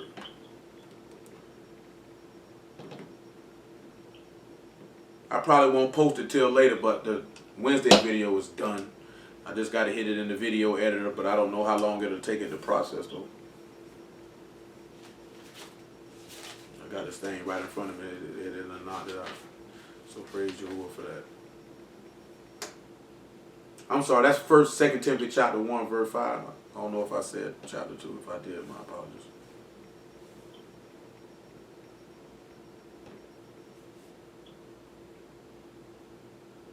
When I call to remembrance the unfeigned faith that is in thee. You heard he say unfeigned, because see, you got people who fake faith, but they really don't possess it. which dwelt first in thy grandmother Lois and thy mother Eunice, and I am persuaded that in thee also. See, I'm going to tell y'all something too, right? See, Paul stated, he said, I'm persuaded you got that same faith that your people had. Now, I'm going to tell y'all something. And it's going to sound rough, but it's the reality of the situation. You know what I'm saying? It's the reality of the situation. You can have children, and they do not possess the same faith that you possess.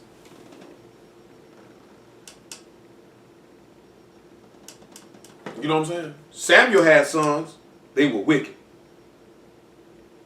They were wicked. You know what I'm saying? They were wicked. You are not guaranteed to birth righteous children. You know what I'm saying? You can birth them. You can teach them the word and pray that word fall in their heart. Oh, man.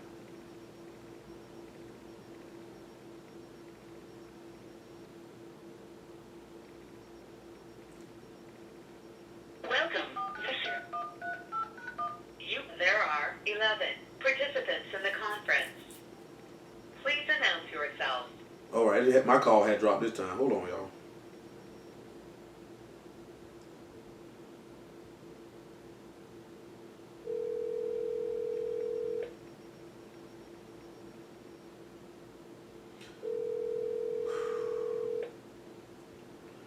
No, I don't know if he's going to answer back.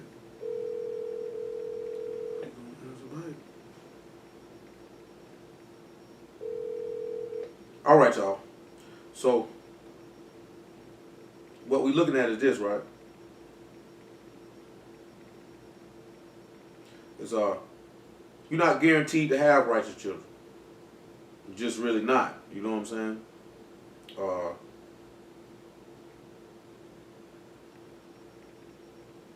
So you can't make that determination. It's just seeing why we're looking at it, because Paul said he was persuaded that that same faith was in Timothy, that was in his parents. You know what I'm saying? And his grandmother, I should say, and his mother. Because I know somebody asked me, that was Nisha that asked me that. Like, you know what I'm saying? I would tell y'all, when it comes to y'all children, I don't care how young they are, tell them the truth.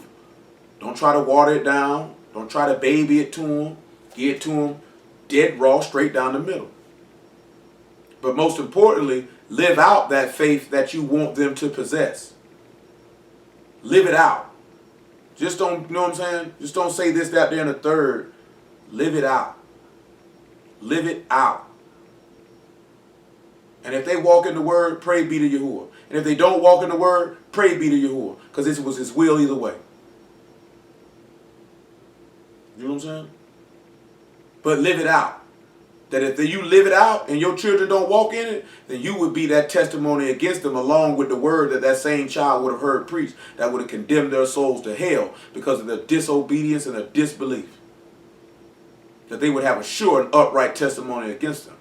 And not only them, but anyone for that matter. Do not be ashamed of the gospel of your master. And don't be ashamed to stand on the word even unto death. Look at the next thing he's going to tell you, though. Wherefore I put thee in remembrance that stir up the gift of Elohim which is in thee by the putting on of my hands. For Elohim hath not given us the ruach of fear, but of power and of love and of a sound mind.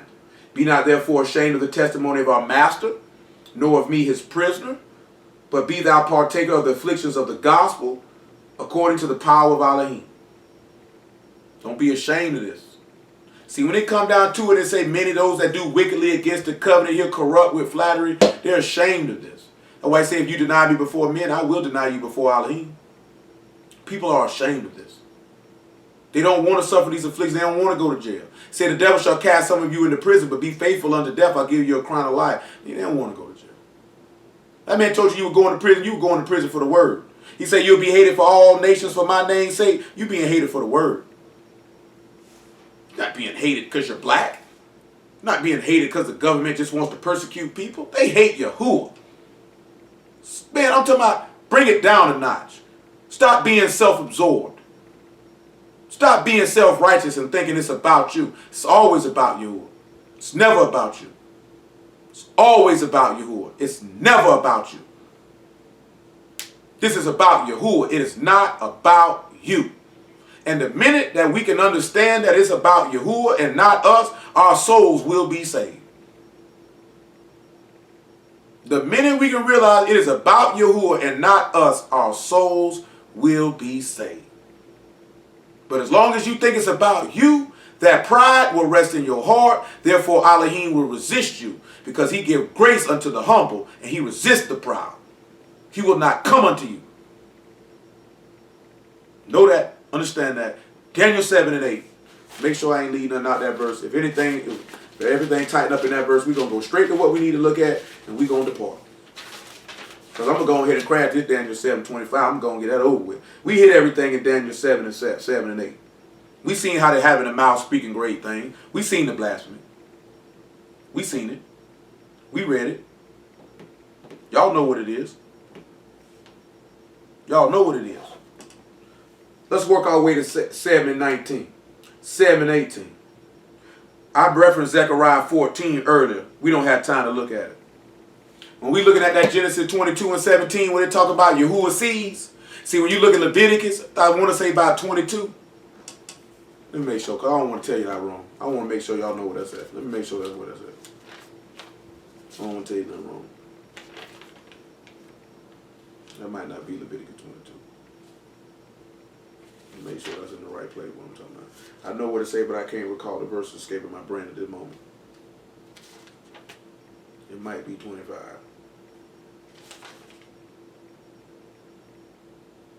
Or is it 24?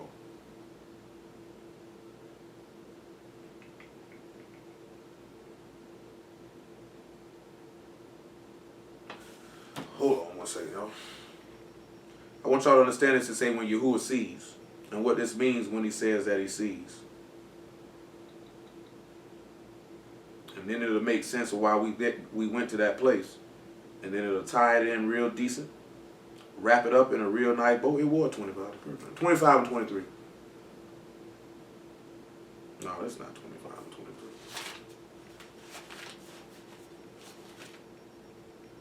Let me look and see if it's 25 and 23. Look and see if this is really good 25 or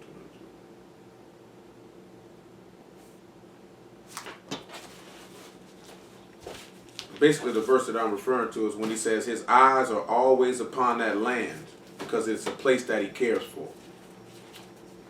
So what he tell you about Jerusalem or the land of YAHUAH? His eyes are always upon it because he cares for that place. He cares for that place. It's not any other place. It's just not any other place, just like we're not any other people. You're just not a regular people in the eyesight of Yahuwah. You're not a regular people. The people that dwell in him, that lean upon that staff, you are not a regular person. See, one of our sisters, people she worked with, they sent her a little message, and they was like, hey, man, this person, they think they're better than us, and it's this, that, there, and the third. Now, we don't carry ourselves like we better than anybody. You understand what I'm telling you? You're supposed to carry yourself like that. You know what I'm saying? But you're supposed to sit back and know that in the eyesight of Yahuwah, yes, you are better than these people. I mean, that's just the reality of it. But when you deal with the land, he said this, his eyes are continually upon that place. Continually. So when you see that, he say Yahuwah sees. Yeah, that's in 2 Chronicles 7:14. No, that's not 2 Chronicles 7:14. That's talking about the house. I ain't talking about the house. No, I ain't talking about the house. I'm talking about the land. Like this in the law. You know what I'm saying? This in the law. I know what 2 Chronicles 7:14 says. That's not what I'm talking about. Yeah, this in the law. You know what I'm saying? And I always forget where it's at. You know what I'm saying? But that's in the law. If I find it, I find it. If I don't, I don't. Deuteronomy 11:12. All right, Deuteronomy 11:12. Appreciate it. Yeah, Deuteronomy 11:12. I thought Deuteronomy was ringing in my head while I was thinking about it. Cause I always say Leviticus and it's never Leviticus. Yeah, Deuteronomy, because I got it highlighted in here. Deuteronomy 11:12. This says, it's a land which Yahuwah thy Elohim care for. For the eyes of Yahuwah thy Elohim are always upon it, from the beginning of the year even unto the end of the year. From Passover to Tabernacles, his eyes is on it. His eyes are on the people. He sees what they're doing. When you look at Zechariah 14, it said that these people are going to ravish us and kill us. And verse 4 tell you how the master going to come back and smash these people.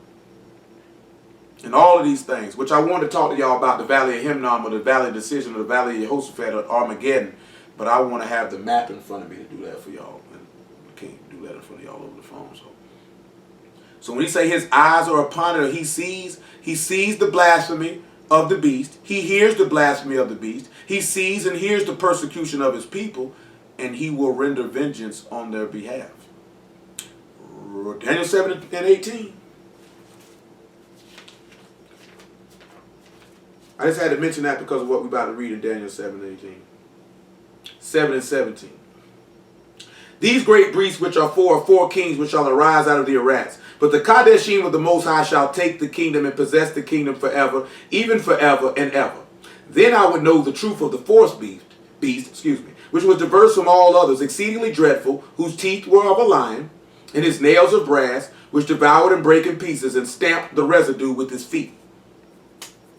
And the 10 horns that were in his head, and of the other which came up before him, 3 fell, even of that horn that had eyes, and a mouth that spake very great things, whose look was more stout than his fellows. That's that beast speaking in blasphemies now.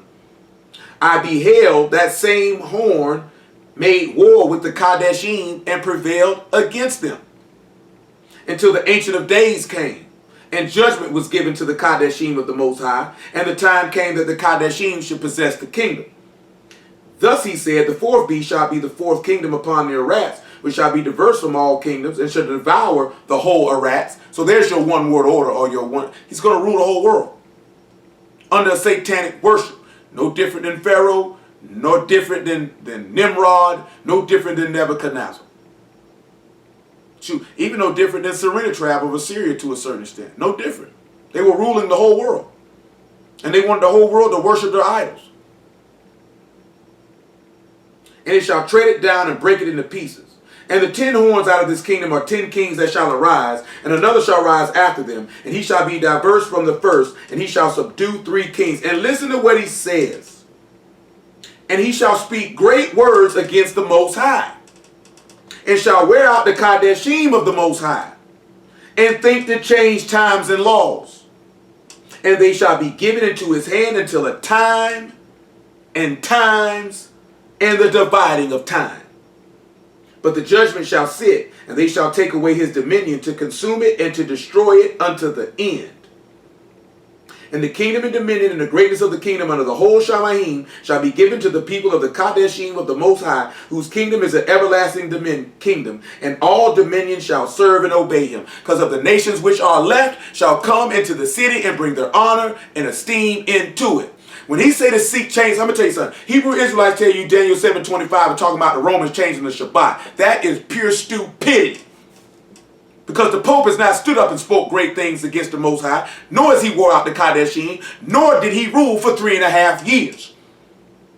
We already read in Revelation 13 that this beast who worships the dragon, who serves the dragon, or serves the serpent, or serves the devil, is ruling for 42 months. We've already read that he will cause deceit to prosper, or lies to prosper. We already read how this man will push idolatrous worship. And we've also already read that this man will understand dark sentences and understand the word. So when it says to change times, that means appointed seasons. So this man will seek to change the feasts of Yahuwah. Not talking about no Christmas and no Easter, because these people been celebrating Christmas and Easter. Whether they called it the festival of Ashtaroth or the festival of Saturnalia, whatever they called it, they've been doing it. They've been doing it. So this man gonna come up with feasts to honor himself. The same way that the feasts of Yahuwah honor Yahuwah. This ain't talking about changing no Sabbath, no calendar, to support no lunar Shabbat, you retarded degenerate. And this is what people sit out here and tell people. Had a nerve to tell somebody else they got one West doctrine when Daniel 7:25 talking about changing Shabbat come from them. That's not what this book say. They're not speaking great words against the Most High. We've already read the similitudes with Pharaoh and the king of Assyria speaking great words against the Most High, backing up what the beast would do. Blaspheming. You already seen Pharaoh came to kill you coming up out of Mizraim. Sennacherib came to kill you, trying to wear out the Kadeshim of the Most High. Till it was time for them to possess the kingdom. Hezekiah smashed Sennacherib and they ended up possessing the kingdom. Pharaoh got drowned in the water so Yasharal could possess the kingdom because the judgment was set. What you think gonna happen again? Ain't nothing new under the sun. It say a time and a times and a dividing of time. Daniel 12 tell you that he said until the power of the Kadesh people is brought down, that it would be for a time and a divided time. How we letting people tell us stuff that's not even in the book? He said he got to scatter the power of the Kadesh people. You got to be humbled and brought low, that you'll look up. Because you ain't looking up right now. You still looking down. You looking at yourself. You're not looking to Yahuwah right now, where your power rests. So when we look at, get Isaiah 24 and 4, because we need another witness. We need another witness. It ain't right without another witness.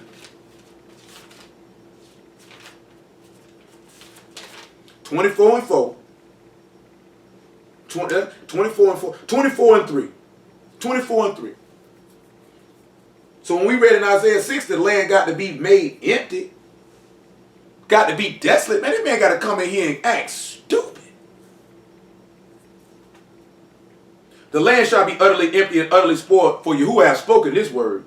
The earth mourn and fade away, the world languish and fade away. The hardy of people of the earth do languish. So sit back and look at that language real fast while I keep reading though. The earth is defiled under the inhabitants thereof, because they transgressed the Torah, changed the ordinance, and broken the everlasting covenant. Well, you've already read in Daniel that this man would come up to those who would transgress the covenant. How these men so smart they don't know what? Why we just don't go with lining stuff up with the book? Niggas love to scream, rightly divide the word, showing yourself as a workman. Rightly divide and study to show yourself approved. Man, nigga, you's a dummy. You know what I'm saying? You's a dummy. And it says language to be weak or to droop, or the language or to be exhausted, to grow feeble. Huh? So the proud people going to be made weak. They're going to be feeble.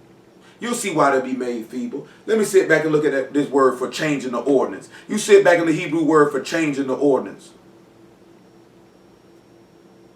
It's coat. In its statute, ordinance to live in something, a prescribed task, a prescribed due, a prescribed limit or boundary. You think this man ain't going to sit back and change the fact that you ain't got to serve you? But I thought the Pope changed times and laws. You thought it was just about the Shabbat, huh? The Pope changed times and laws. My bad, I ain't know. He said, therefore have the curse devoured the earth, and they that dwell therein are desolate. Therefore the inhabitants of the earth are burned, and few men left. For by fire and sword shall Yahuwah plead with many, and the slain of Yahuwah shall be many. Didn't Peter tell you how he destroyed the first world with water, but the second one with fervent heat? So when you sit back and you look at the everlasting covenant being broken, and the ordinances being changed, and this great beast speaking blasphemies, killing the Kadeshim, and changing times and laws, that ain't happened yet. That ain't happened yet. That has not happened yet. You know, say, that's going to be the Sunday laws.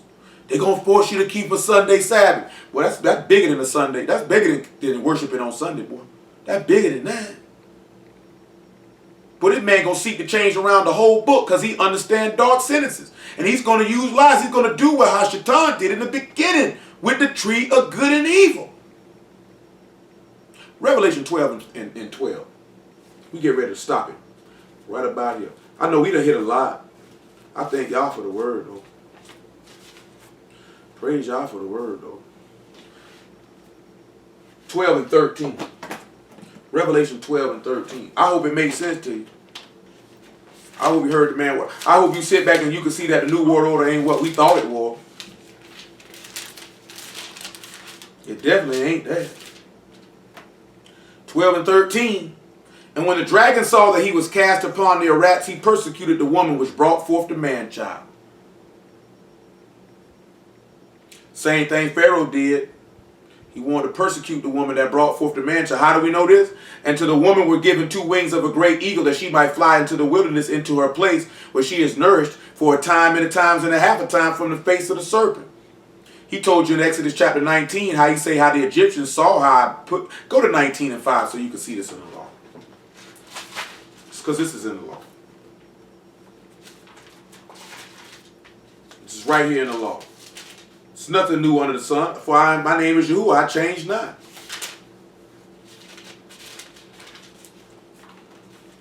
It's crazy how in verse 1 it says in the wilderness too. Mm-hmm. Correlating with the Revelation 12 you just read. 19:4. Mm-hmm. Make it 3.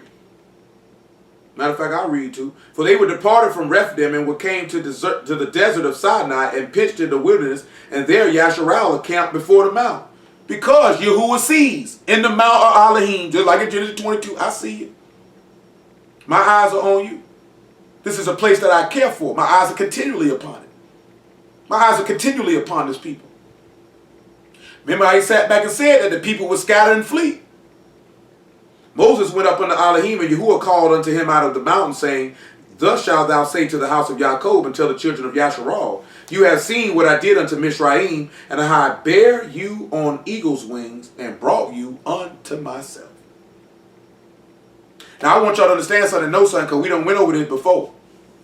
Don't think that this mean you come back to Revelation 12, that this mean, oh, we going to go to the wilderness and Yahushua going to straighten everything out then. No, he ain't. You already been in the wilderness. My people know what I'm talking about, because we done went over that. This is for some of our people, they'll be hid. Some of our people won't have to suffer this tribulation. Some of us will.